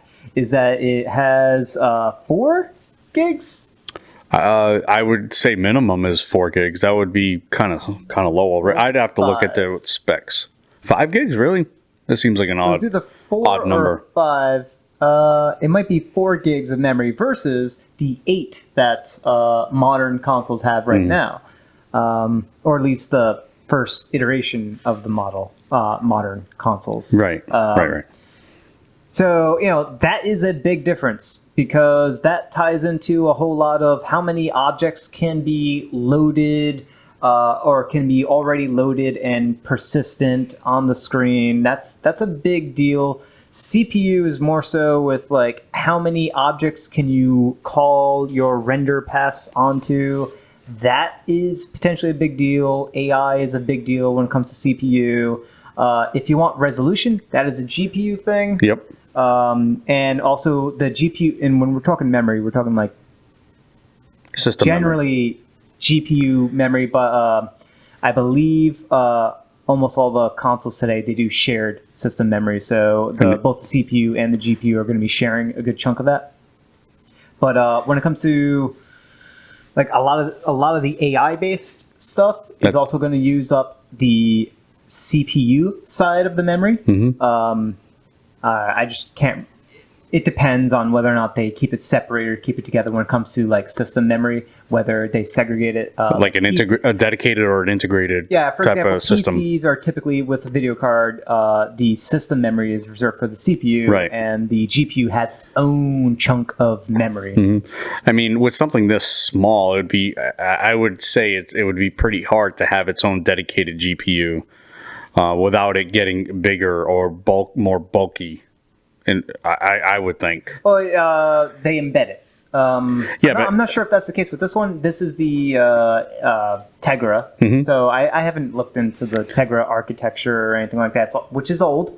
But that's the thing. I mean, the technology advances just way too quickly. So in the lifespan of development as the Switch as a console, it's working on a 3 or 4 year old processor before it's actually even released. Yep. So that's the delay time we're looking at, and that's pretty big. Yeah, which means Tegra X2 has been out. It was out already when the Switch first released. The Tegra X2 was already like out there. You could get it. It was already on like mobile devices and stuff like that. And the Switch runs on the X1. So if there is a newer Switch model, it's probably going to be the X2. I mean, yeah. What would be the point of doing that? But that's the thing. Technology just advances in just 3 years' time. In just 3 years' time, it's crazy. And But with consoles, yes, technology is always evolving and evolving pretty quickly within 3 years' time, typically. But with consoles, you have to think back like 5 years, right. Because there's a lot of planning and runway space that's needed in order to launch a console to get it running. Because they also want to leverage older-ish, not cutting-edge tech because they're getting better price rates on those. Mm-hmm.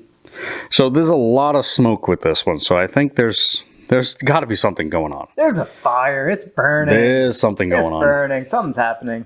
All right. Then we have... this was kind of interesting to me. So Twitter released which games dominated the online chatter in 2019. Now, you would think Fortnite. You would think Minecraft. What's this one over there? You would think that's number one, actually. You would think PUBG. I mean, yes, they're all on the list. Yeah, I see PUBG. All right, so number 10. Number 10 is Super Smash. And that's at number 10, and that's Smash. That's like Nintendo's biggest game that has released over the last year and a month. Number 9 is still Minecraft. That game is old, but people are still playing that game. Yeah. Number 8 is PUBG. Entire people's YouTube channels solely exist because of Minecraft. Oh, yeah. And they've since moved on. But, even so, Minecraft is still fairly popular. Number 8, PUBG. Number 7, I don't even know what number 7 is. What is that? They just have Mixy. They just have the Twitter handle, so it's kind of hard to we have to identify the icon. It's a mobile game. Yeah, Probably Mixy. a China market. It's a possibility. Potentially. Number 6, it's another one of those ensemble stars. I'm not sure what that is. It looks like another. The logo is in a different language. Yes. Number 5, Grand Blue Fantasy. Looks like another Chinese, maybe Asian market. Yeah. Yep. Then we have Identity VJP. Maybe that's Japanese JP. Yeah. I don't know. That's probably another Asian market game. And then we have Final Fantasy. Because Final Fantasy is all you need. It's that's the entire franchise. That's it. In Just Final Fantasy. So that's pretty obvious. Yeah. And number 3, that was number 3, and number 2, Fortnite. I mean, Fortnite just seemed to take over the world. Now something beat Fortnite. Right. What is this? Well, it is. Do I have it here? Fate Grand Order Project. That's definitely Asian market. I don't know what that is, but it's insane that the Asian market has really dominated the gaming space on Twitter. Considering Fortnite as huge as we all think it is. Well, it says it right here, in terms of where those tweets originated, Japan was the country that tweeted the most about video games, followed by the US, South Korea, Thailand, Brazil, France, Great Britain. So, the number 1 is Japan, so it's already going to have a Japan influence because they tweeted the most about it. Right. And then the US, and then Asian market, South Korea, Asian market, Thailand. Yep. So we have 3, and then there's even more Asian markets after that. But we have 3, the top 4. 3 of those top 4 are Asian markets. So I mean, this is dominated by Asian market games. Yeah, I had never heard of that first game there. Well, in the Asian market, as we know, is primarily mobile. It is very mobile. So this is why some of these are skipping our. Why they're we off are our not radar. aware. Yeah, they're off our radar. Because mobile here in the States is not really a thing that hardcore gamers care about. Right. Yeah, for sure. We're gonna go over the some Wii U rumors first. Because I wanna switchy some things here. I wanna change some rumors. Change some order. Let's do it. All right. Emily Rogers says Nintendo has 2 more Wii U ports coming to Switch. Now, Emily Rogers used to be on the rumor mill. She still may be on the rumor mill. I don't know, but I think she has a. I forget where she's working now, but she is now a. oh, geez, she's an editor or something like that. Anyway, so 2 new Wii U ports at some point coming over. They are not difficult to guess because there aren't many Wii U games left to port. Yeah, and she said this on Reset Era forums. Yep. And she said this with confidence. The quote is, "I can also confirm that Nintendo has at least 2 more unannounced Wii U ports. They are not difficult to guess because there aren't many Wii U games left to port." So that quote of what she posted, there's a lot of confidence there. Yeah, and she's typically been right about some of these things here. She's been more right than wrong. For sure. Now, one game I think for sure is coming out, and it has to, is Super Mario 3D World. If that game never makes it to the Switch, that is an absolute travesty because I love that game on the Wii U. That game is great. And Co-op, and great co-op too. Right, great co-op. And then my daughter can finally stop bothering me to play that game on the Wii U because the Wii U is such a hassle to put on in my house. What are you talking about? You don't need to attach it to a TV. You don't actually. With that game, you can play entirely on the gamepad. Yeah. Whatever. My setup doesn't really allow for Wii U gameplay for whatever reason. You saw my setup. It's still connected. It is still Not connected. to TV, No. It's still connected, but we have, it's a whole thing. It's a whole process. But she can always just play on the Switch now if that game was to ever come. Now, you did mention Pikmin 3. Well, I mentioned that we forgot to bring that up. Right. Because we were discussing like ports, and we mentioned Star Fox Zero as a potential port. I mentioned the 14101 as a potential. Sure. You mentioned Xenoblade X, but we both agreed is like a technical. Yeah, I don't think Monolith have said many times that they're not doing it. Yeah. So I didn't mention Pikmin 3 because Pikmin 4 has been done, as far as we know, for like a year or two. Like, how long has that game been done? It's been done for a while. That quote is old. The Pikmin 4. The quote from Shigeru Miyamoto saying that Pikmin 4 was done. That is an old quote. That's what I mean. I don't want Pikmin 3 when Pikmin 4 is done sitting somewhere. I don't even know where. Well, what do we need that for? I think Pikmin 3 should get re-released because I think it got overlooked. And it would be. I think for the most part, most games got overlooked on the Wii U. Yeah, and it would be an easy sort of recaching and sampling of the water, testing of the waters to see if the Pikmin franchise still has some legs, carrots, whatever those leaves, things are.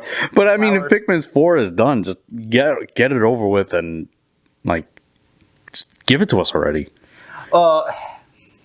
Sadly, like I haven't beaten Pikmin 3. And I didn't actually get that far into it. I probably put in like 5 hours into Pikmin 3, and that's kind of it. That's it, yeah. Just kind of stagnant there. And it's not bad. It's just like it felt a lot like Pikmin 2, which felt more like Pikmin 1, except way longer. Pikmin 2 was like triple the size of Pikmin 1. Pikmin 1, that was easy to beat. That game was short. But moving on, it's just no way. What else could be? All right, I don't think it's Xenoblade Chronicles X. We would love for it to be Xenoblade I would Chronicles absolutely, X. of course, that would be amazing. Yeah, and we are getting Tokyo Mirage Sessions FE Sharp Plus Complete Definitive Edition in like a week and a half. Yeah, it's coming out this month. Really, the only game worth mentioning this month. Now, you had mentioned Star Fox Zero, yeah, which would be, and you were just I had never played it, but you were describing how integral the gamepad is in that game. Yeah, I don't know that could. I mean, they could try and work it with motion control somehow, some way. It just does. There's too much involved there. They would have to redesign it. Yeah, unfortunately, they would have to decouple the. I guess if they leverage the right thumbstick for aiming and the left stick for directing your ship, whatever vehicle version it's in, that would be the best way to get it to work.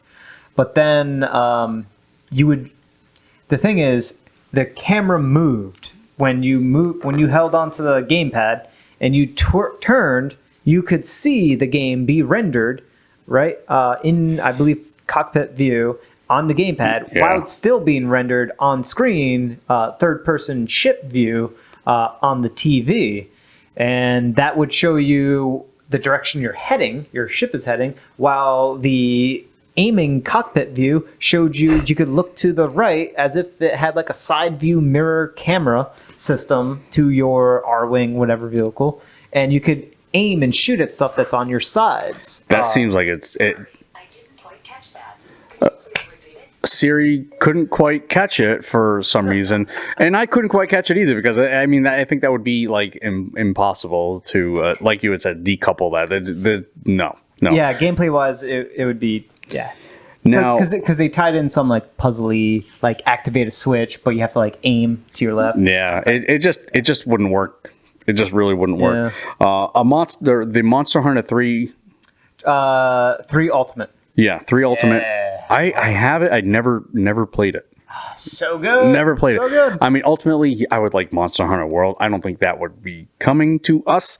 Unfortunately. But Monster Hunter 3 is kind of, you throw us a little bone, That is the next best Monster Hunter, aside from World, and World is definitely like a big leap ahead. But 3 Ultimate is big. That's a huge game. Lots of excellent monsters.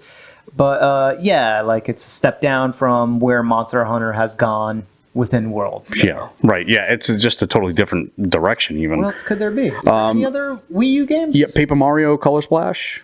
I think that gets a really big knock. I don't mind that game. It's a RPG light, not light game. It is an RPG. Did it have any gamepad specific mechanics? It kind of did. Yeah, it kind of did. When you can look at your deck here. You can fill up with colors and flick it up, and yeah, it kind of did. It kind of did. But I mean, that's right. what. That's right. Yeah, you could flick. Yeah, but that's what you're gonna get when you have the Wii U. It had the gamepad mechanic. I mean, you gotta. The kind of have to figure that out. Driven, weird, quirky Right. gameplay mechanics. Yeah, they're gonna have to figure a way out. With Super Mario World, there really wasn't any need for the gamepad. Even with Pikmin 3, they incorporated like the gamepad actually made playing Pikmin 3 very, very useful. Like they made very good use of it because you could see because you were controlling multiple characters at the same time, and they could be on very different parts of the map. And on the gamepad, you could see what they are doing and where they are, on the map and where they're located, and you could sort of quickly change between one character and another. So yeah, with a sim like that, it kind of makes sense. Sim. I call that a sim. Pikmin is a sim. It is. It's more like I don't know, maybe like a strategy simulator type of thing. Strategy, I can see. Yeah. It's a strategy puzzle game. Strategy puzzle game sim. It's a task. It's like a task organizing. Yeah, game, yeah. It's almost in the Stardew Valley category for me. No. Right. No, So you're way off. I'm a little off. I'm a lot off actually. Yeah.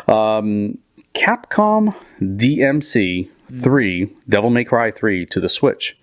And you think there's some potential something in here? I'll let you describe. Yeah. So the Devil May Cry peeps said that there's going to be something special that they're going to do as they port Devil May Cry 3 over to the Switch. They didn't say what the special thing is going to be, but they said something along the lines of expect, I think the quote is, they're feeling a little motivated to add a little something extra that we think you're all really going to like into this Devil May Cry 3 port. I think they're going to add Link into the game. I think they're not. I think they're going to Nintendo-fy the game somehow, some way. I think they're going to like add Monster Hunter-esque stuff into it. I mean, it makes sense. Capcom, it's all in the same kind of realm here. But I think, for... Devil May Cry is like a very mature game. Mm-hmm. Link ain't going to appear in that. No way. Why not? He matured in Breath of the Wild. That was a very mature game. Samus would have a better chance of appearing in Devil May Cry. You know what? I'll accept that too.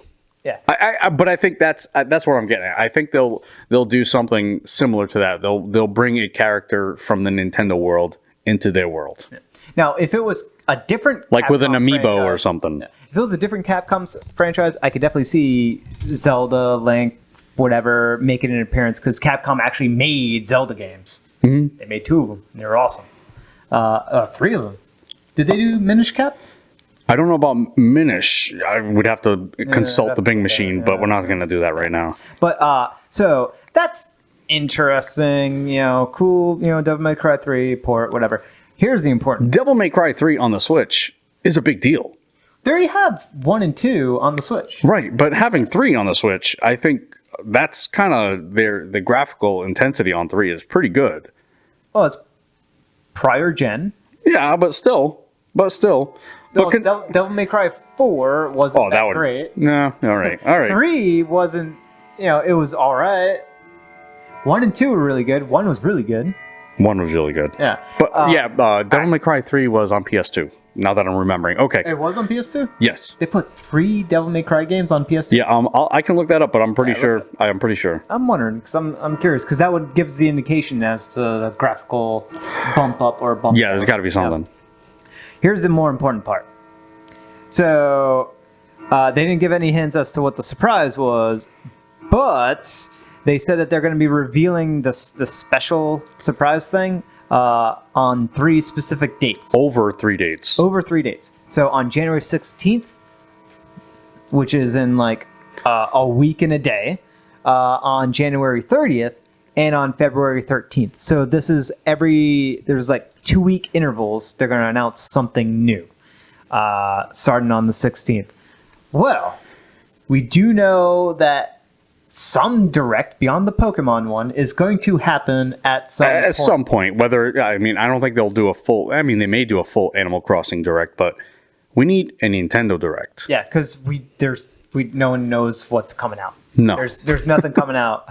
There's plenty of stuff coming out. We just don't know about it. Like Nintendo hasn't announced it. We don't have much prep work on that. So there's definitely a Nintendo Direct happening. There's like clues here and there. We hinted at that on stuff that we talked about earlier. Mm-hmm. So these 3 dates in particular, one of them, potentially the 16th, you'd imagine like the earliest of these dates would be the first initial announcement, like Devil May Cry 3 is coming.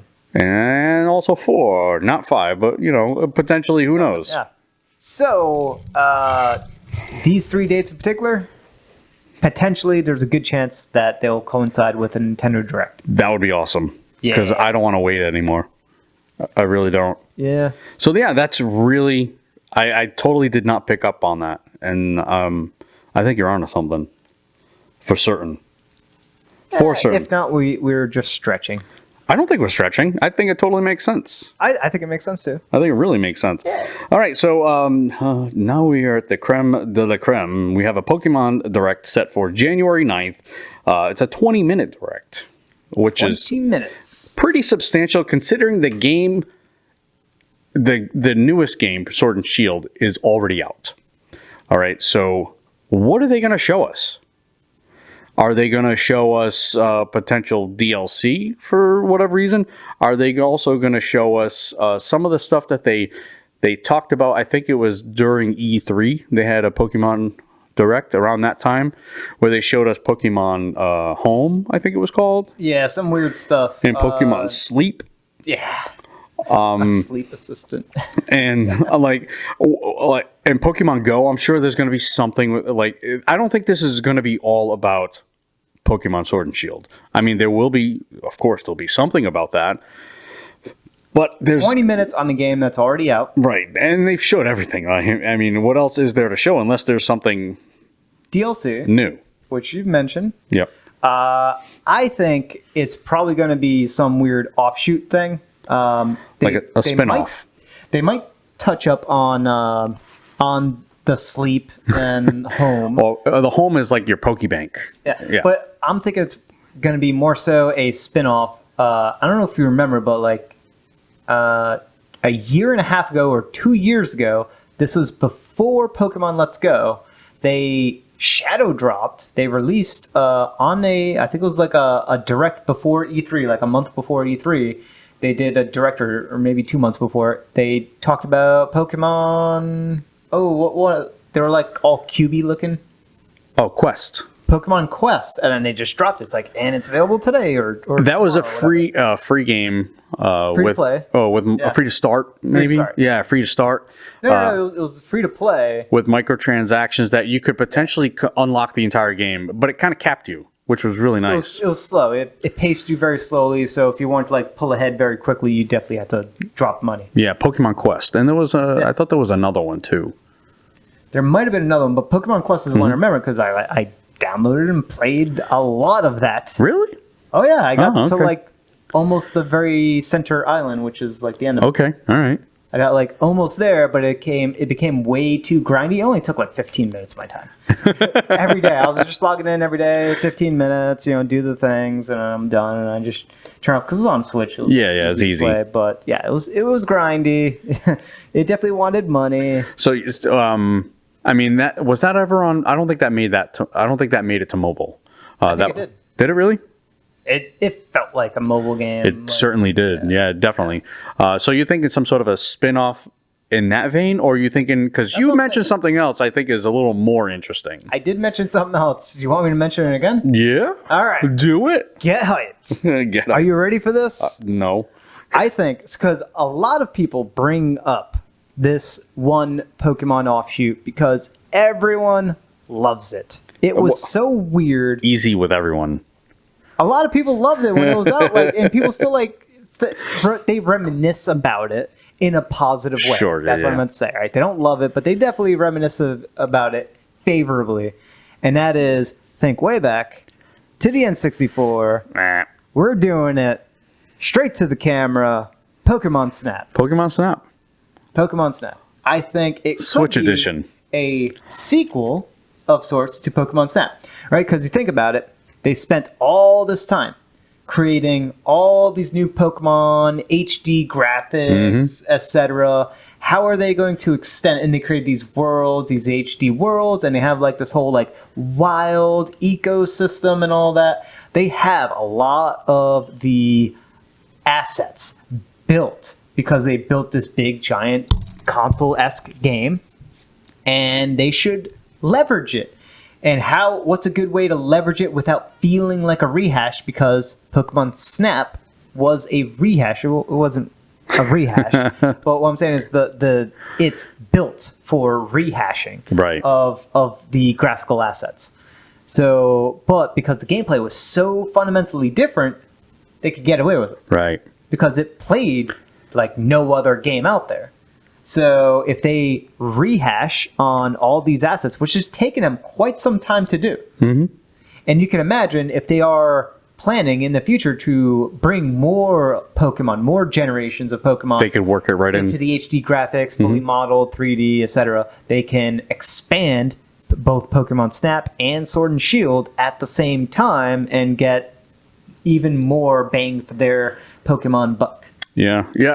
I mean, Pokemon Snap would be awesome. I would love to see a spinoff, whatever it is, whether it's something new altogether. It could even, I can even imagine it being like a DLC expansion to Sword and Shield, Right. Like being baked into Sword and Shield. Oh, okay. I gotcha. Sword and Shield has character customization. So now you have your own avatar, you have your own character customization, and now they add in like this whole like expansion-y explore the region. And it works just as a photographer, right? And it works like Pokemon Snap. Right? I think we should write a letter to Game Freak and pitch that idea.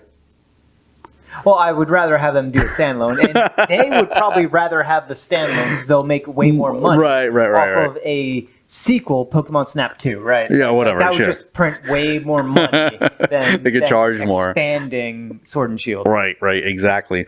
But I would love, again, I want a spinoff. I want something else. I'm kind of tired of the whole Pokemon world right now. There was I heard on, I think, Kind of Funny, they mentioned that it could be a Let's Go-esque version of a prior Pokemon gen. I don't want that.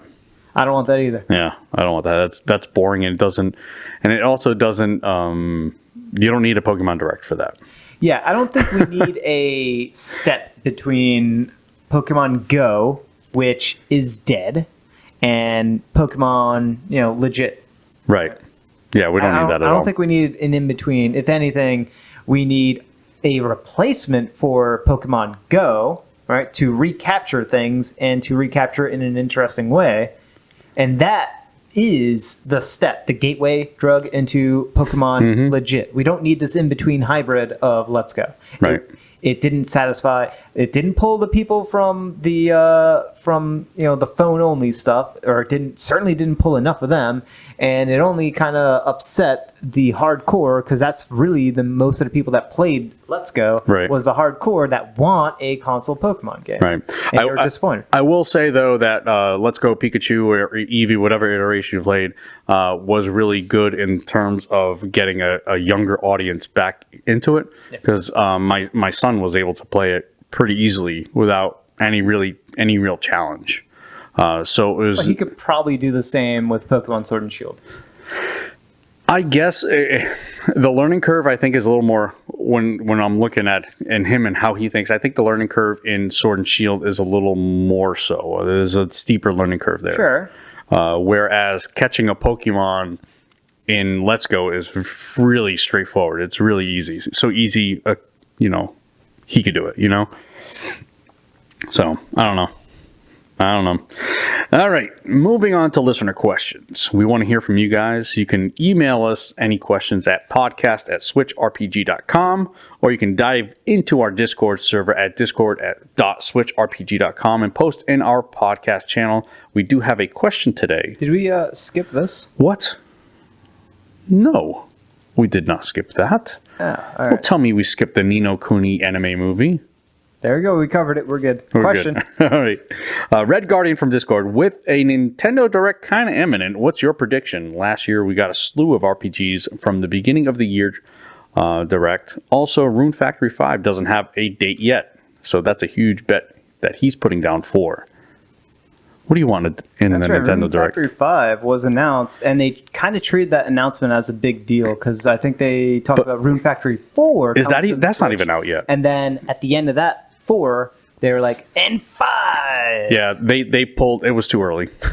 It was way too early for 5. It was another one of those. Here's the trailer. Yeah, we don't have anything. Yeah, just like the Elder Scrolls 6 for Bethesda and Starfield, really too. Yeah. But yeah, what are you wanting from a Nintendo Direct? Xenoblade Chronicles.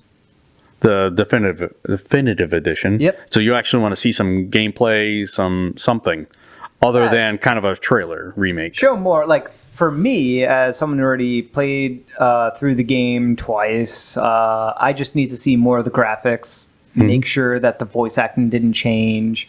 Make sure that the audio is still like good quality, and see like the updated graphical elements. Like, make sure that part has been elevated and looks better, and that the resolution is nice and HD. Look, the textures don't need to be updated like crazy. You don't need to remodel everything like crazy. Honestly, just putting it in higher resolution, that's going to be more than enough for me. But it will look a little muddy. It'll look high-res muddy. Muddy high-res. Which is certainly better than what it was on We'll Wii. call that retro high-res, maybe? Yeah. We'll call it something. And please do not do like like what Capcom did with the Monster Hunter on Switch, which was just a port of the 3DS Gross. Monster Hunter engine. Like, that was bad. I don't think we'll see something like that. Yeah. But put in the effort to spruce up the graphics, right? Make it worth my third purchase or whatever it was. I want to make sure I'm getting something for it, but like, looking forward to that. We know about it. I just want to see more, just to reconfirm. Right? And for people who haven't played it, I'm certain that you want to see more about what the game is about. Don't spoil anything either. No, please, God. Do not do that. No.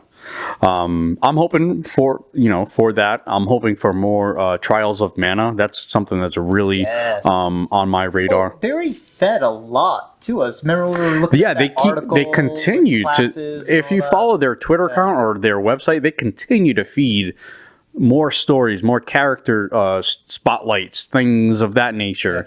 So they're kind of already, I guess they're kind of already doing that. And we already have a release date, so there's really no, I guess you kind of talked me out of it. I don't want to see it. I don't want to see it. We kind of don't need to. I mean, we have a release date for it and everything. Yes. Officially? Yep. Okay, so since we already have the April. release date, if they didn't announce it, the release date, then that would be fine. You know what we could see is Outer Worlds. Yeah, I mean, The date is not announced yet. the date has not been announced. I want to see that also running on the Switch. They've already said that they're gonna do it on the Switch. Show it running and give us a date, and I think that is very much feasible. Yeah. For that, as well as Doom Eternal, because they delayed that. That hasn't released yet. Yeah, that was also another delayed.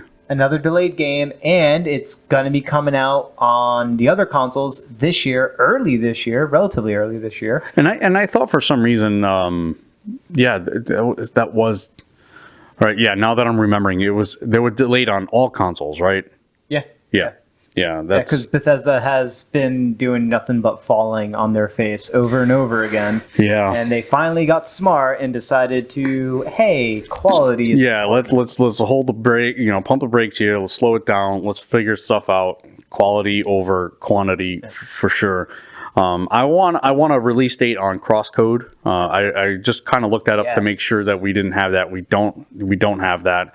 Another game I'm kind of interested in is called Eastward. It's kind of a Zelda-esque RPG with co-op type of thing. It's like what's the word for hipster? Hipster. Yes, it's very hipster. So yeah, I'd like to see some more information on that, as well as Sports Story. Sports Story? Sports Story. Yeah. So yeah, a little more indie stuff. Decent indie stuff. Yeah, well, they did do the indie stuff in December. With the indie world. The big one was Axiom Verge 2, which showed nothing. No, it doesn't really tickle my fancy. So, but you know what? It's Axiom Verge 2. I am happy as a clam. The only thing about Axiom Verge 2 is that the art style looked like it is very, very different. Did it? Yeah, from the first. Did you play Axiom Verge 1? No. It is fantastic. It's like you take Metroid and you take Contra, and those games are already pretty similar, and you just mash it together. But you're taking audio of Contra, which the audio of Contra is awesome. And then you're also adding like a little bit of like that horror Metroid, like original Metroid, like alien type of vibe, sound to the music to it. It's just Axiom Verge is really, really good. It's like an excellent Metroid game. One of the best. So a second one. You want a little more on that? Well, they did some really interesting stuff in Axiom Verge. And also the story itself. You said they. It is just one person, right? It is just one person. Okay. But that's crazy. But that one person didn't like make, self-publish it, right? He did everything. Went through a publisher. No, he did it. He went through a publisher. And I'm assuming it's not one person again. That would be ludicrous. It's just I mean, he's kind of got a little bit of a reputation now, so maybe he's got more. He certainly got a bank because of the success of Axiom Verge, and he put that on everything. I mean, exactly. So he's got a bank. He's got a fund. He's probably got some people working for him. So that's why I'm saying they now. But either way, the original had some interesting stuff, especially story. The story is weird and kind of goes into like some weird stuff that I couldn't quite figure out. It kind of leaves off suggesting that you need to play through again to get more of the story. So when you beat the game, the ending it kind of suggests that new game you plus need to play again in order to and potentially play the game again like quicker, like get the good ending by speed running type of stuff. But the game is absolutely phenomenal. It is a great quality game. So that was very exciting. There was a few other games on that December indie stuff, but nothing really like... Yeah, there was a Super Mash that I think we talked about, which is really kind of an interesting thing. I don't think we're going to get that, though, because it's been too long. We're certainly going to get some indies. That's going to happen. Yeah, but I think we need some big hitters here because... It's been too long. It's been way too long. What was the last time we had like a big like was that September? Yeah. Yeah. So we're talking like 5 months. Yeah, there's no roadmap here. We got nothing for this year for the bigger titles, especially Nintendo IP. Yeah. So here's what I think. There's certainly going to be at least one out of nowhere surprise. Well, I'm sorry, I misspoke. There is a Nintendo IP. It's Animal Crossing. So yeah, that's that would be in there. That's theirs. Yeah. We do know about that. And we do know about other ones. We just don't know when they're going to come out, like Breath of the Wild 2, Metroid Prime 4, etc. What I am expecting is at least one big Nintendo surprise. At least one big third-party surprise. And a surprise available now, surprise. Some shadow drops here and there. And what I think could potentially be a thing is there have been those rumors of that Star Fox racing game. Oh, yeah. Which F-Zero? is not a Star Fox game. I think it's actually an F-Zero game. All right.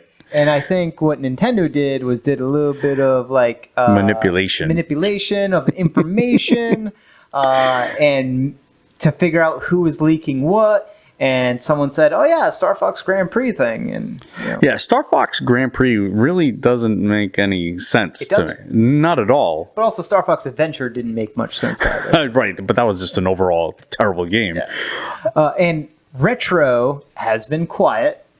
Yeah, I mean, Donkey Kong, the port of Tropical Freeze, couldn't have taken up that much time both before and after. But they're also working Metroid.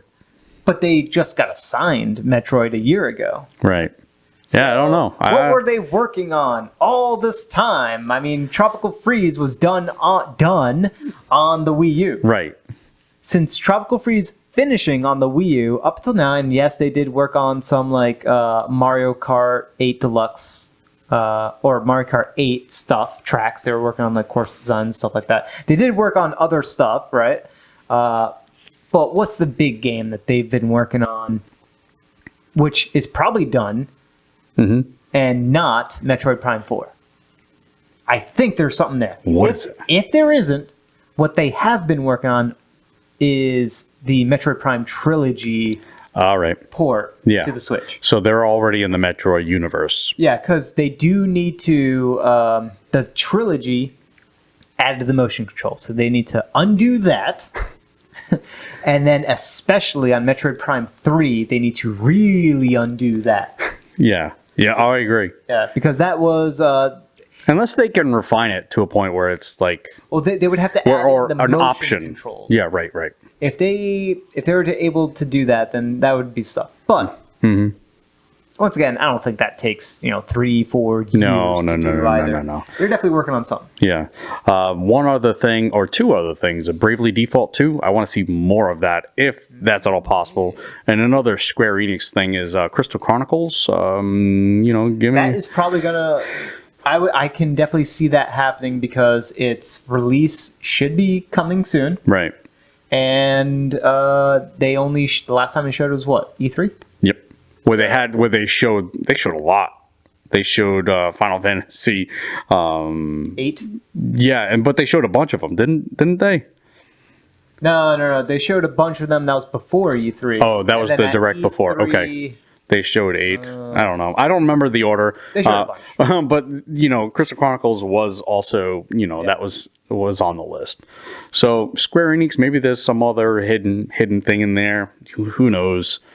Was there like some out of left field RPG of sorts that we are missing? It's a possibility. I know there was another tactical game, Dark Crystal. Oh yeah, Dark Crystal was one. I don't think they're going to show that again. No, unless it's they have a release date to coincide with it. And it might already have a release date. No, I think they have a release window of like a month. That's about it. So looking forward to it. The quality, the polish needs to be there in order for it to be. Yeah, I mean, I'm very interested in it. It's just it doesn't look like you were mentioning that. It doesn't have that polish. Yeah. So I don't know. I looked at a decent amount at their gameplay mechanics and how the game like played out, the UI design and stuff like that, and it gets the job done. It just, Yeah, I think there's room for improvement, though. there's always I don't know. room for improvement. Yeah. Oh, you know what could come out of left field? And is actually a very reasonable thing? A Mario vs. Rabbids 2. Oh, yeah. Okay, I would accept that too. I enjoyed the first one there. I didn't play the Donkey Kong. I didn't play that either, but I enjoyed it. Yeah. Okay. Yeah, the game was great With Ubisoft? with Ubisoft, especially if they add in more depth because Yeah. A rudimentary. not necessarily with the combat, although a little bit more depth to the combat certainly welcome. But I think more so with the exploration part. Yeah, Felt it was a little bit too linear. Yeah, it was very linear. Yeah. It was very linear. But that's going to do it for today. Already? That's that's going to do it. I'm sorry. I'm going to go over some of the upcoming RPGs. I am like way off base here. What is going on? Upcoming RPGs. We have January 6th, Invisible Fist. That is if I remember, That's already out. yes, that was out 2 days ago. Yep. My goodness. Invisible Fist is kind of I think it's a card-based postmodern type of game. Very, very different. It's got a really different, unique aesthetic to it. That came out January 6th. Check that out. January 10th is Aborigines, which we are covering. I will have a video up for that at some point. It is a pixel art platforming RPG. It's got an interesting name. Yes, Aborigine, and it's kind of what you think. It's kind of got the caveman. Ooh, those graphics are not good. Yeah, no, it's not good at all. It is a very inexpensive game. I think the game is Oh, stay away. the game is about $5. Oh. And maybe on sale soon. But yeah, it is a pixel art platforming RPG. If you could go back, It is an MVP. not Minimum viable product. okay. And then we have January 14th, we have the Atelier Dusk Trilogy. This is 3 different games. The trilogy can be purchased. I think it runs about $90, but the trilogy, they can be purchased separately. It can be purchased, I think they run maybe $25, $30 each. Very good animation. But if you're familiar with the Atelier series, you're going to feel right at home with these games. These are all story-heavy games. Very narrative driven games. The combat is nice, but you know the characters, people fall in love with the characters there. So I think very worthwhile to at least get one of them. But getting the whole trilogy can be quite a monetary burden. But you know they are very good games. And then we have Tokyo Mirage Sessions FE Encore. I got it. Sharp. FE Encore. Sharp FE Encore Plus Definitive Complete Edition. Yes. That is January 17th. And so essentially, what does it have? Fire Emblem characters in Tokyo. I don't need. That's what the FE is for. Yeah, I'm not very familiar with this RPG. I know that Tokyo Mirage Sessions. Is it an RPG? Whatever. I'm not going to get into that now. It has a turn-based combat system. So it has a turn-based combat system. But I don't think that makes it an RPG. That makes it an RPG. I don't know. There is a hub world that you can kind of move around. They do have like NPCs. To what extent? So it's an RPG coming out January 17th, and that's really the biggest game for this month. It's weird. It's very weird. Potentially not in a good way. I think very it has its audience for sure. It has The character creation or the creation of the enemies, all Character that design. Character design. That's the word I'm looking for. They're all very, very, very, very, very, very different. very Japanese.